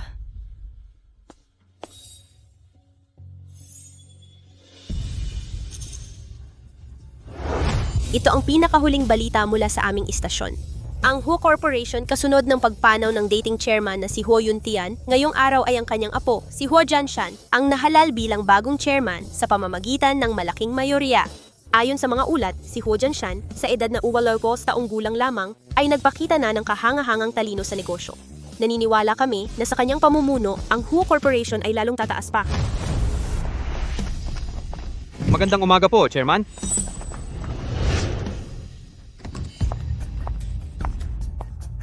Jianshan, kuya, binabati kita sa wakas na naging pinuno ka ng Huo Corporation. Congratulations. Maligayang bati. Ang tanging dahilan kung bakit ako nasa posisyong ito ay dahil wala na ang lolo ko. Kaya, Binabati mo ba ako sa pagkamatay ng lolo ko? Jianshan, hindi yun ang ibig kong sabihin. Xiaotian. Tagapangulo. Sino ang nag-utos sa'yo na papasukin siya? May appointment ba siya? Ano ba ang iniisip mo? Ay, oo nga. Paumanhin na po, Tagapangulo. Akala ko kaibigan mo siya, kaya... Jianshan, ano ba ang ibig mong sabihin nito? May kailangan ka ba sa akin? Kung hindi naman importante, umalis ka na. Sana'y makapag-usap tayo ng mag-isa sandali. Mag-isa? Hindi yon angkop. Alam mong may asawa na ako ngayon?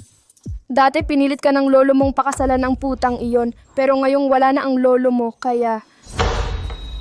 Tapos ka na ba? Jianshan, Ano? Masaya ka ba na patay na ang lolo ko? hindi yun ang ibig kong sabihin. At isa pa, Tawag ng puta sa kanya. Ito ba ang tinatawag nilang pagpapalaki ng isang babae? Ang asawa ko ay hindi kailanman nagsabi ng masamang salita tungkol sa iyo. dahil ninakaw niya sa akin, inagaw niya sa akin, syempre wala siyang karapatang insultuhin ako. Puta siya, isang manloloko sa pamilya. Sabihin mo ulit, subukan mo. Jianshan, ikaw, sinuntok mo ako?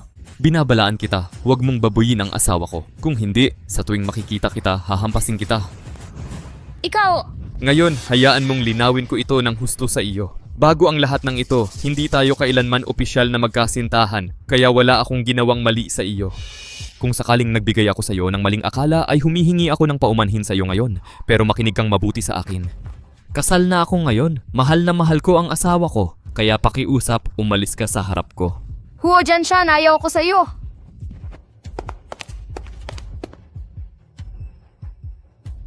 Xiaochan, mula ngayon, nang walang pahintulot ko, si Wang Ruyon ay hindi pinapayagan dito. Opo, Chairman. Mahal, anong ginagawa mo dito? Bakit hindi mo sinabi sa akin na darating ka? Libre ka ba ngayon? Libre? Syempre libre ako. Tara na sa Civil Affairs Bureau. Napagkasunduan natin ito, naalala mo? Oo, napagkasunduan natin, pero... Xiaochan, hindi ba ako may urgent meeting ngayong hapon? Oo, napaka-urgent na meeting. Nakikita mo, mahal? Maghihintay ako hanggang matapos ang meeting mo. Hindi, mahal. Matagal na meeting ito. Paano kung bukas? Sige. Mahal, tingnan mo ang masarap na pagkain na dala ko para sa iyo. Changma! Binibining Ginoo, nasaan po ang ginang? Binibining Ginoo, ang ginang po ay lumipat na sa itaas. Sabi niya, pansamantala, magkahiwalay muna tayong manirahan. Sige, pakibigay na lang ito sa kanya para sa akin. Opo, binibining Ginoo.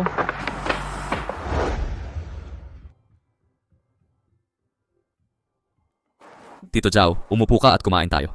Ay, hindi na kailangan. Binibining Ginoo sa paglipas ng mga taon, nasanay na ako rito. Kainin mo na habang mainit-init pa.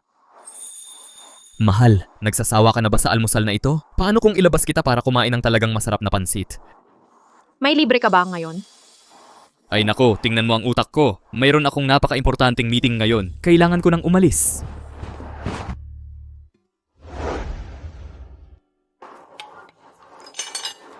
Bakit hindi ko siya nakita ngayon? Binibining Ginang, ipinagbilin sa akin ng Binibining Ginoo na sabihin sa inyo na may urgent siyang negosyo at kailangan niyang maglakbay. Hindi pa tiyak kung kailan siya babalik.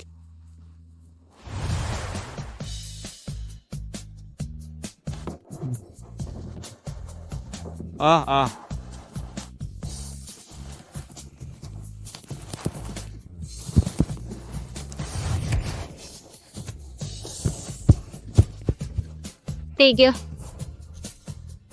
Tumigil na kayo sa pag-aaway. Putang ina mo, asikasuhin mo ang sarili mong buhay. Huwag kang lalapit, tinawagan ko na ang pulis.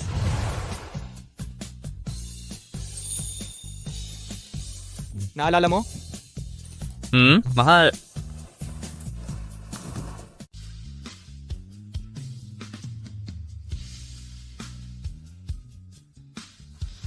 Huwag.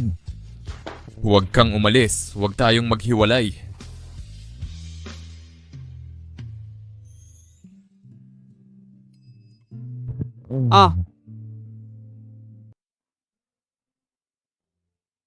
Gabi-gabi siyang nagbantay sa tabi ko. Mahal?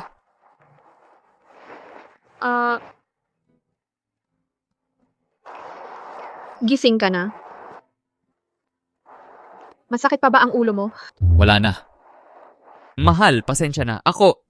Hindi dapat ako nalasing. Hindi dapat ako nagsinungaling na may business trip ako. Okay lang, pinapagluto kita ng lugaw ni Jangma. Pagkatapos mong maligo, kumain ka na. Mabuti yan sa tiyan mo.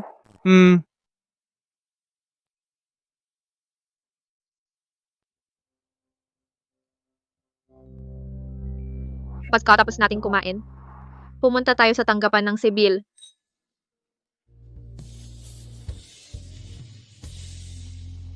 Sige.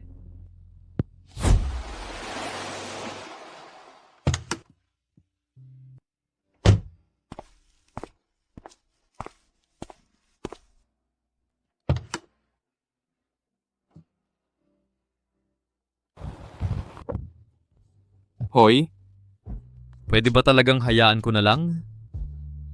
Alam kong may kasunduan tayo. Pero pwede ba talagang hayaan ko na lang? Pasok ka na. Alam kong wala kang tiwala sa mga lalaki. Alam ko ang lahat. At alam ko rin na ayaw kong bitawan ka. Kung bibitawan kita ngayon, baka hindi na kita makita pa ulit.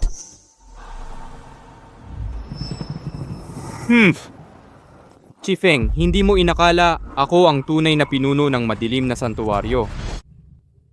Tuloy ka.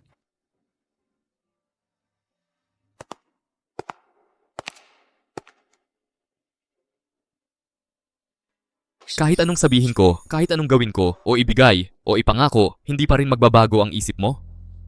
Kailangan ba talagang maghiwalay tayo? Oo. Sige. Kung gusto mong maghiwalay, ayos lang. Pero kailangan mong pirmahan muna itong kasunduan. Kung hindi mo ito pipirmahan ngayon, kahit patayin mo pa ako, hindi ako papayag na maghiwalay tayo.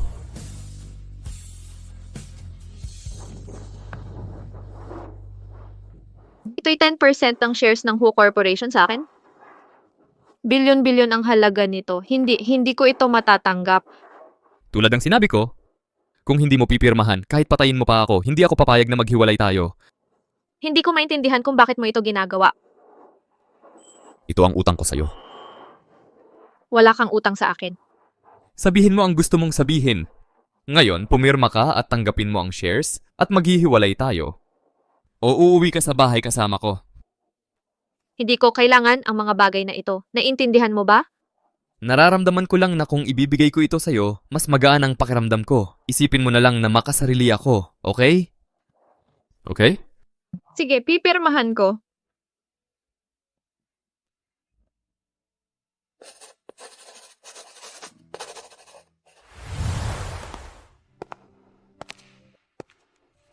Hindi na ako babalik sa Huo Residence. Tapusin na natin dito. Sige.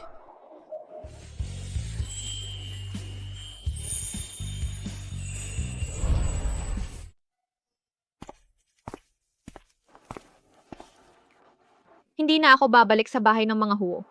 Dito na tayo magtapos. Sige.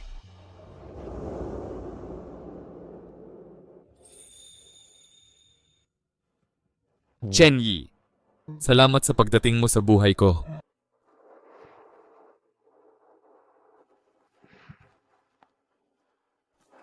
Tara na.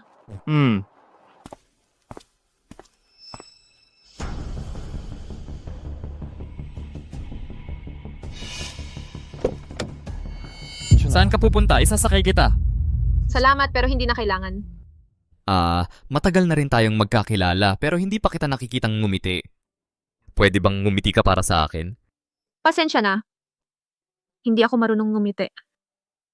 Ayos lang, okay lang. Pero tandaan mo ito, kung kailangan mo ng anuman, hanapin mo ako. Okay, naintindihan ko. Paalam. Paalam.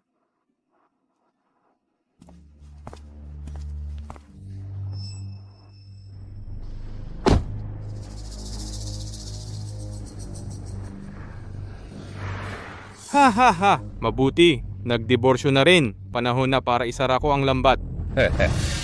Karapat dapat mamatay ng masakit ang putang iyan na si Chen Yan. Hindi lang niya binali ang mga binti ko, ipinakulong pa niya ang tatay.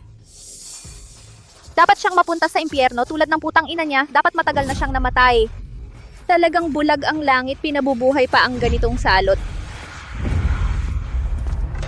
Salot, sa paningin mo, ang kabit na sumira ng pamilya ay mabuting tao? At ang inapi at halos mamatay ay salot? Ikaw, Ano ang ginagawa mo dito ngayon?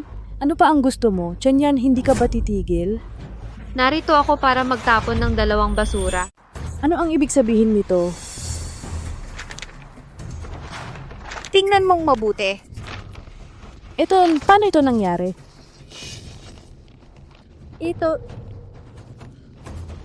Paano ito nangyari? Bago ikulong si Ji Chen Genuan, maraming irregular na operasyon ang naganap na nag-iwan sa kumpanya ng malalaking problema sa pananalapi. Ngayon, si Miss Cheng Yan ay nakipagkasundo sa mga shareholder ng kumpanya upang bilhin muli ang lahat. At lahat ng personal na ari-arian ni Ji Chen Genuan, ayon sa mga batas ng ating bansa, ay ganap na nakamortgage sa kumpanya. Kaya ang bahay na ito ay pag-aari na ng kumpanya at sa gayon ay kay Miss Cheng Yan. Oh, at saka pala, nakalimutan kong ipaalala sa iyo, ang lahat ng iyong kasalukuyang ari-arian ay na-freeze na. Ibig sabihin, wala ka ng pera ngayon. Mga gwardiya, itapon ninyo ang mag-inang ito.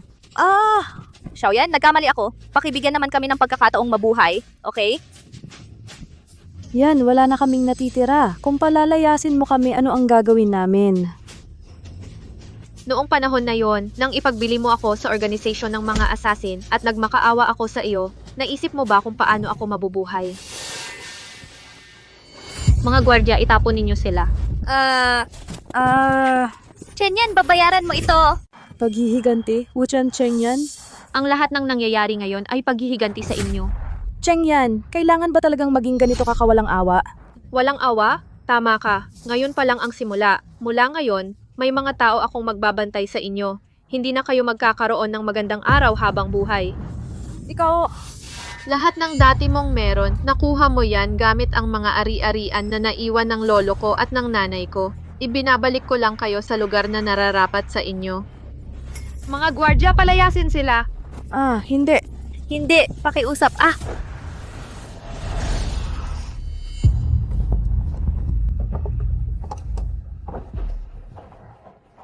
Xiaoye, bakit kailangan mong pumunta sa ibang bansa? Hindi ba maganda rito sa atin? May mga natitirang puwersa pa sa loob ng Shadow Society na kailangan kong asikasuhin. Sige, kung kailangan mo ng anuman mula sa akin, sabihin mo lang.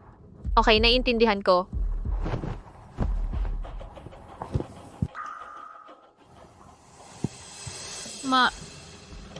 Umalis na siya.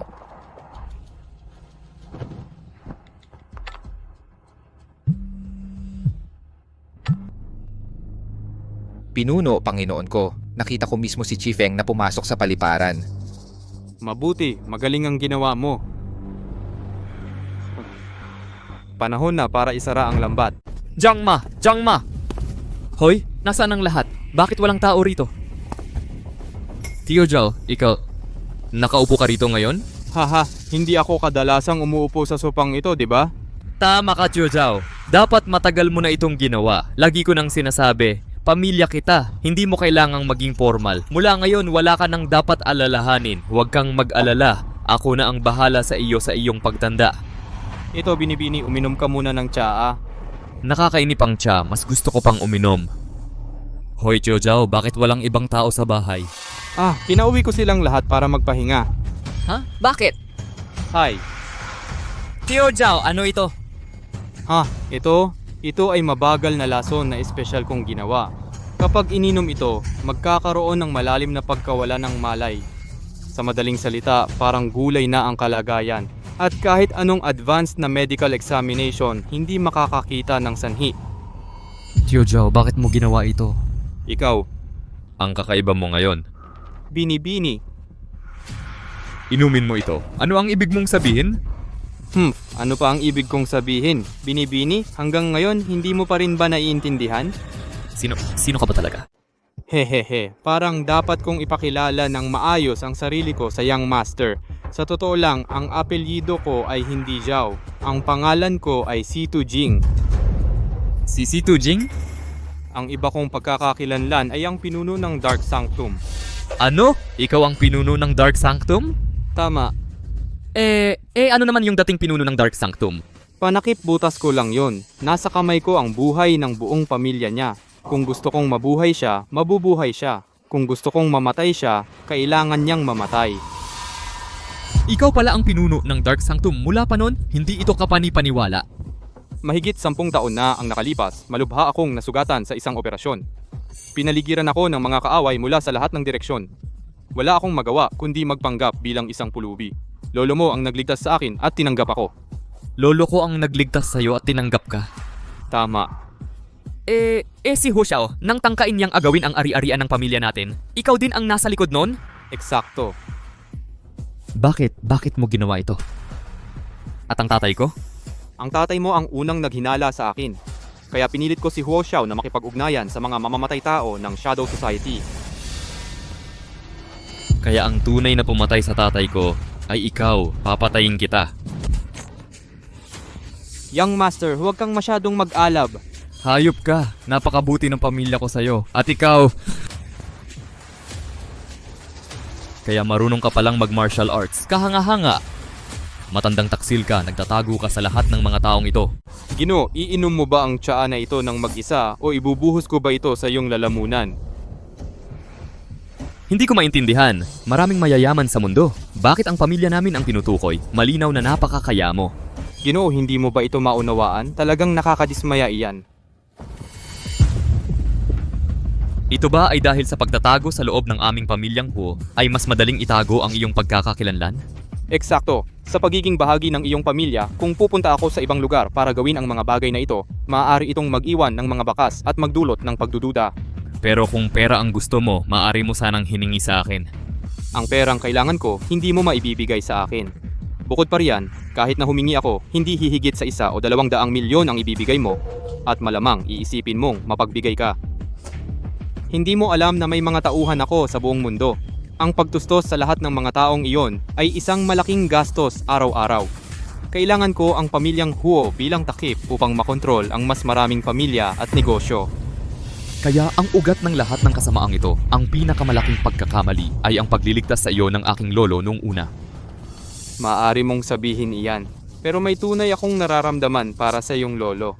Kalokohan! Ang taong katulad mo ay hindi karapat-dapat magsalita tungkol sa nararamdaman. Kung ayaw kong saktan o biguin siya, bakit ko pa ginampanan ang papel na ito sa loob ng maraming taon? Sige, tapos na ako sa pag-aaksaya ng salita. Iinom ka ba ng tsaa na ito o hindi? Ako... Bossing, hindi naman kailangang magkagulo tayo, di ba? Kung ibibigay ko sa iyo ang lahat ng ari-arian ng pamilya Hu, hahayaan mo ba akong umalis? Hahaha, akala mo makatotohanan yan? Ililipat mo lang yan sa akin, tapos hahanapin mo yung putang si Chen Yan para ipagkalaban ako. Ilalantad ang pagkatao ko sa buong mundo at sisirain ang Dark Sanctum ko. So ngayon, kailangan kong mamatay ano man ang mangyari. Hindi ka mamamatay. Magiging gulay ka para mapalitan kita at makontrol ang buong kumpanya. Napakalupit mo talaga. Sige, inumin ko. Ako na ang iinom.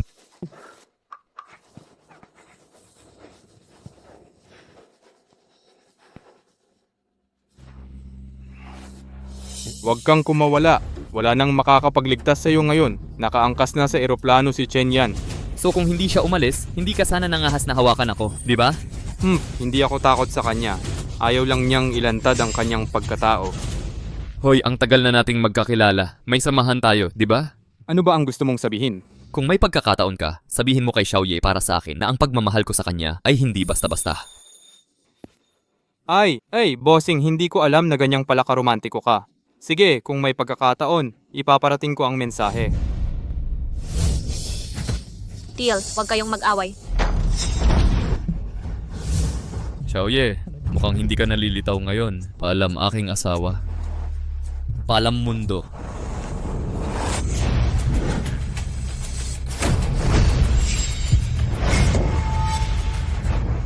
Sinong nagsabing hindi na ako lilitaw? Mahal, bumalik ka. Chen Yan, paano ito nangyari? Nasa eroplano ka na, paano?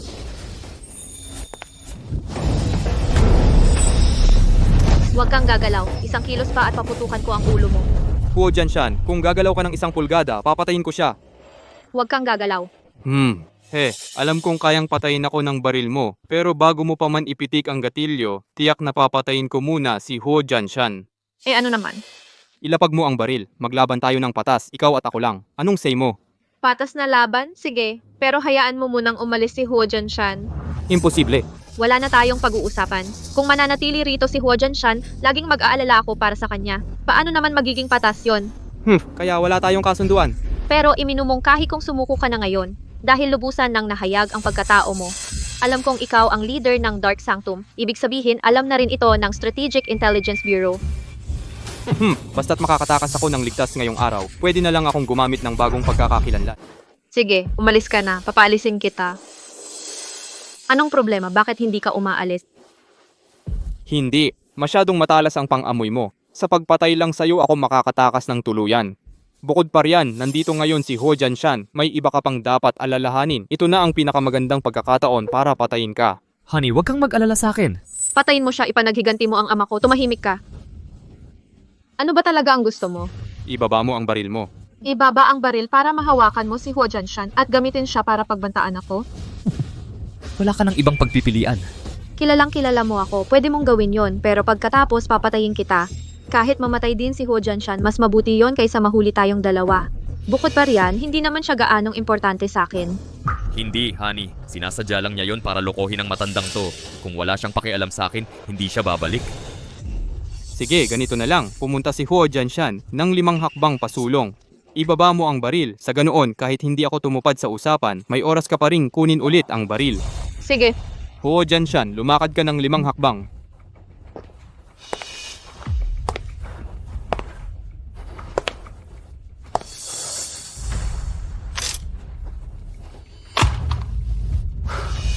Tapos? Pareho tayong lumipat sa bukas na lugar. 1 hakbang ka, 1 hakbang ako.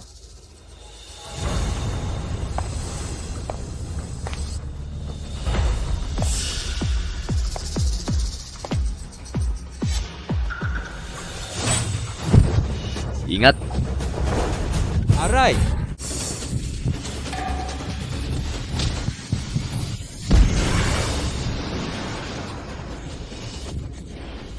Lason. Tinamaan ng Golden Needle Poison ang binata. Kung wala ang antidote sa loob ng 3 minuto, tiyak na mamamatay siya.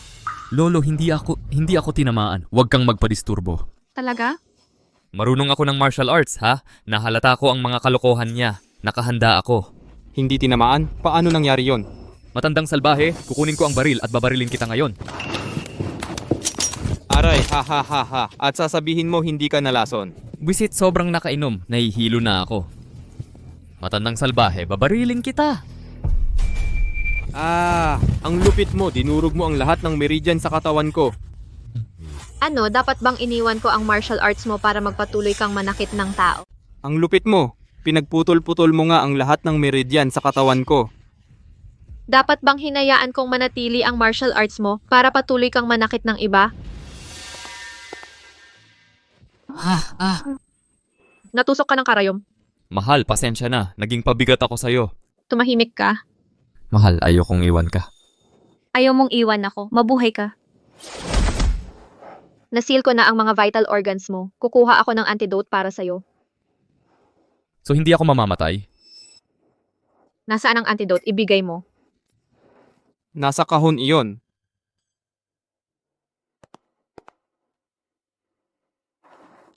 Ganun ang kadali. Hindi peke ito, ano? Dahil natalo na ako, wala na akong sasabihin pa. Wala namang matinding, hindi mapapatawad na galit sa pagitan ng binata at sa akin. Mali iyon. Ang binata ay may matinding, hindi mapapatawad na galit sa akin. Anyway, ibigay mo na lang sa kanya.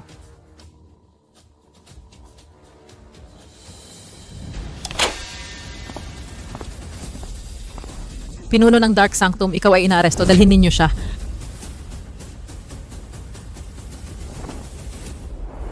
Magaling, Xiaoye. Talaga namang walang makakapigil sa'yo. Kung lalaki ako, talagang pakakasalan kita. Hoy, Kapitan Zhao. Sa akin na lang iwan ang pagpapakasal kay Xiaoye.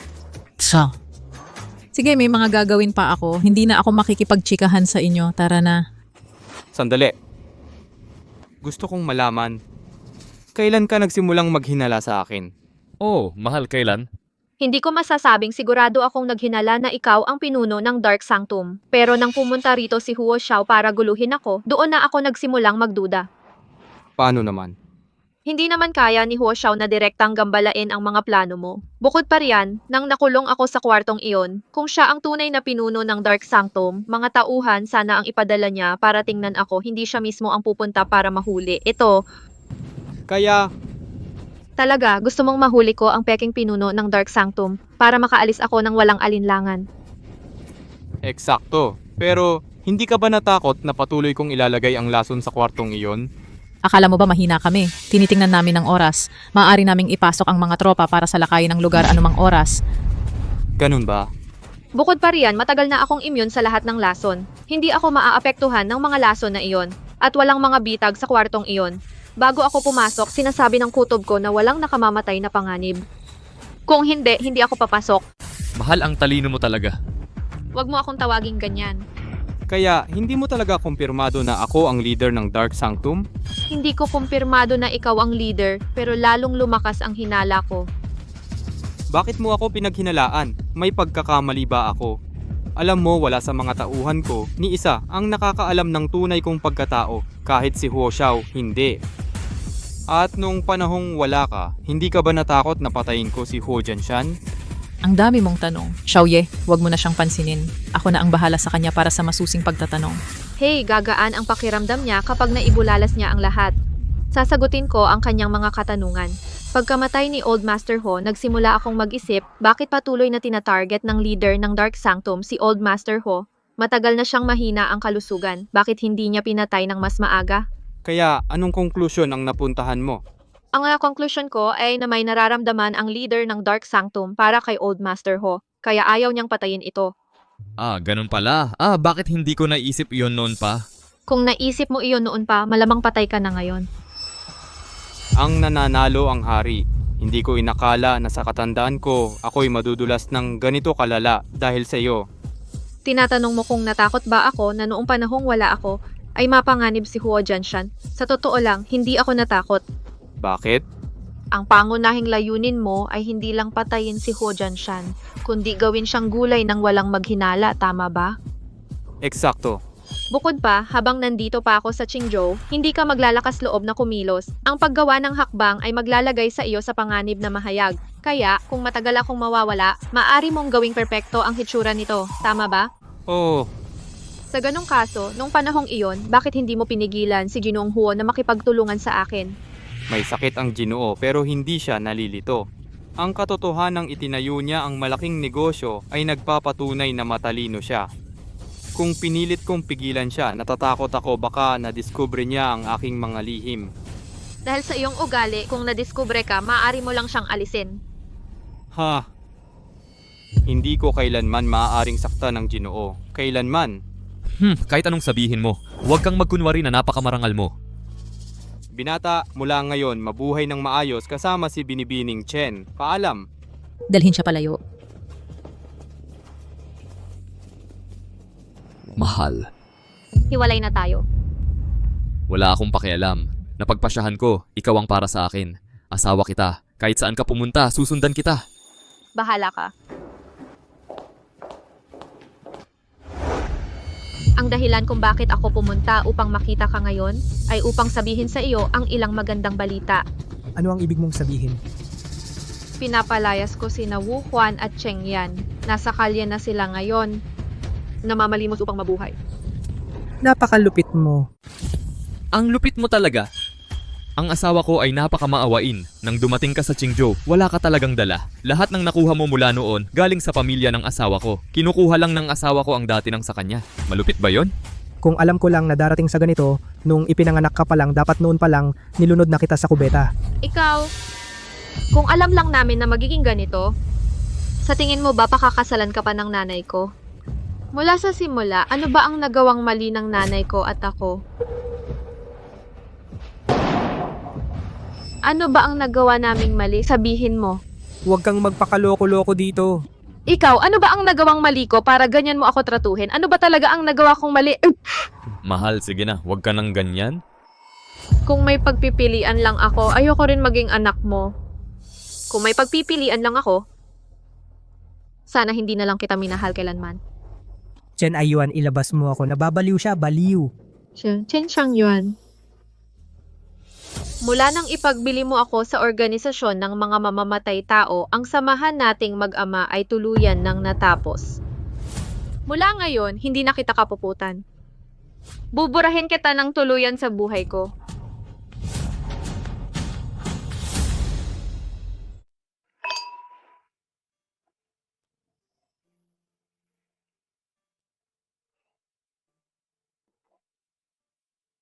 Sabihin mo sa akin, ang katulad ko ba ay hindi karapat-dapat mahalin?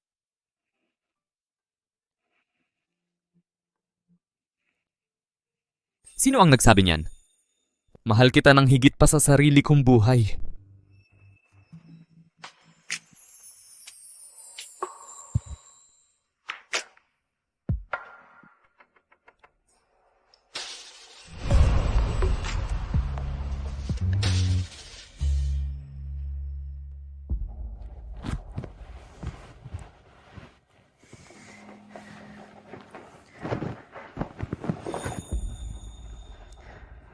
Aksidente lang ang nangyari kahapon.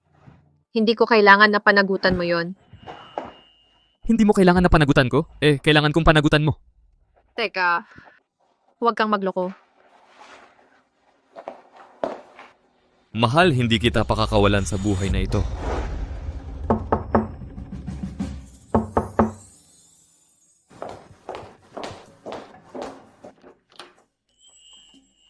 Bakit ka nandito?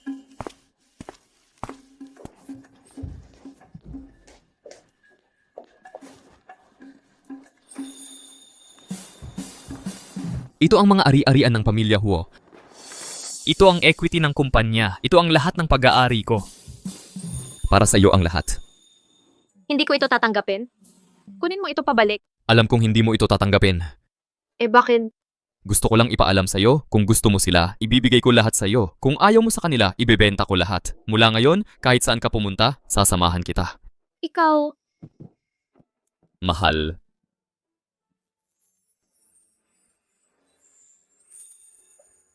Pakasalan mo ako. ayoko nito. Ayaw mo? Okay lang, maghihintay ako. Basta huwag kang makikipag-date sa iba o magpapakasal sa ibang lalaki. Patuloy kitang liligawan hanggang sa pumayag kang pakasalan ako. Ikaw, Baka isipin mong ito'y isang padalos-dalos na desisyon, pero ayos lang. Hayaan nating ang panahon ang magpatunay. May isa lang akong hihilingin sa iyo. ano? Nakikiusap ako, huwag kang biglang aalis nang walang paalam. Kahit gaano kabilis kang umalis. O kahit gaano kalayo ang marating mo, basta alam ko kung nasaan ka, talagang susundan kita. Kung sakaling magsawa ka sa akin, saka mo na lang ako iwan. Saka ko maiintindihan. Hindi mo kailangang gawin ito. Hindi ako karapat-dapat. Kung karapat-dapat ka o hindi, hindi yan ang iyong desisyon. Sa puso ko, wala nang ibang babae ang kahit 10,000 bahagi mo. Sige na. Ikaw na ang bahala. Wala na akong magagawa sa'yo. Mahal, kain na tayo. Sinabi ko na sa'yo, tigilan mo ang pagtawag sa akin yan o hindi kita papapasukin sa bahay. Opo, ma'am. Mahal. Halika rito. Tikman mo ang mga tadyang na ito. Kakaluto ko lang nito.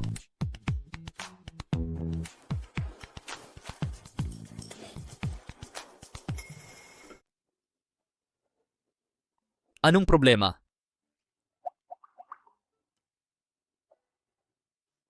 Hindi naman ganun kasama, di ba? Bakit parang magkakasakit ka? Hindi ka buntis, no? Hindi maganda ang gana ko sa pagkain nitong mga nakaraang araw. Hoy, huwag kang gumalaw. Umupo ka. Mag-ingat ka.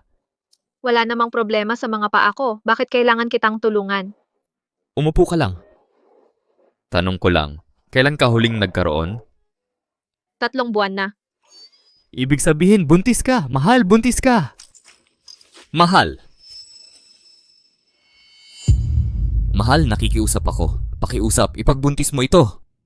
Ganun ba talaga ka gusto mo ng anak? Gusto ko lang ng anak na atin, na sa'yo at sa akin. Mahal, sa hinaharap, kahit na hindi ka masaya o komportable, kapag gusto mong umalis, hindi kita pipigilan. Pero kahit anong mangyari, sana makapag-isa kang hakbang pasulong. Isang matapang na hakbang lang. Iyong isang hakbang lang na yon. Ang iba, hayaan mo na sa akin, okay? Baka hindi ko talaga alam kung paano magmahal. Hindi yon mahalaga. Ang mahalaga, ikaw at ang sanggol na ito ay nasa akin. At para sa Kin, buong mundo na yon.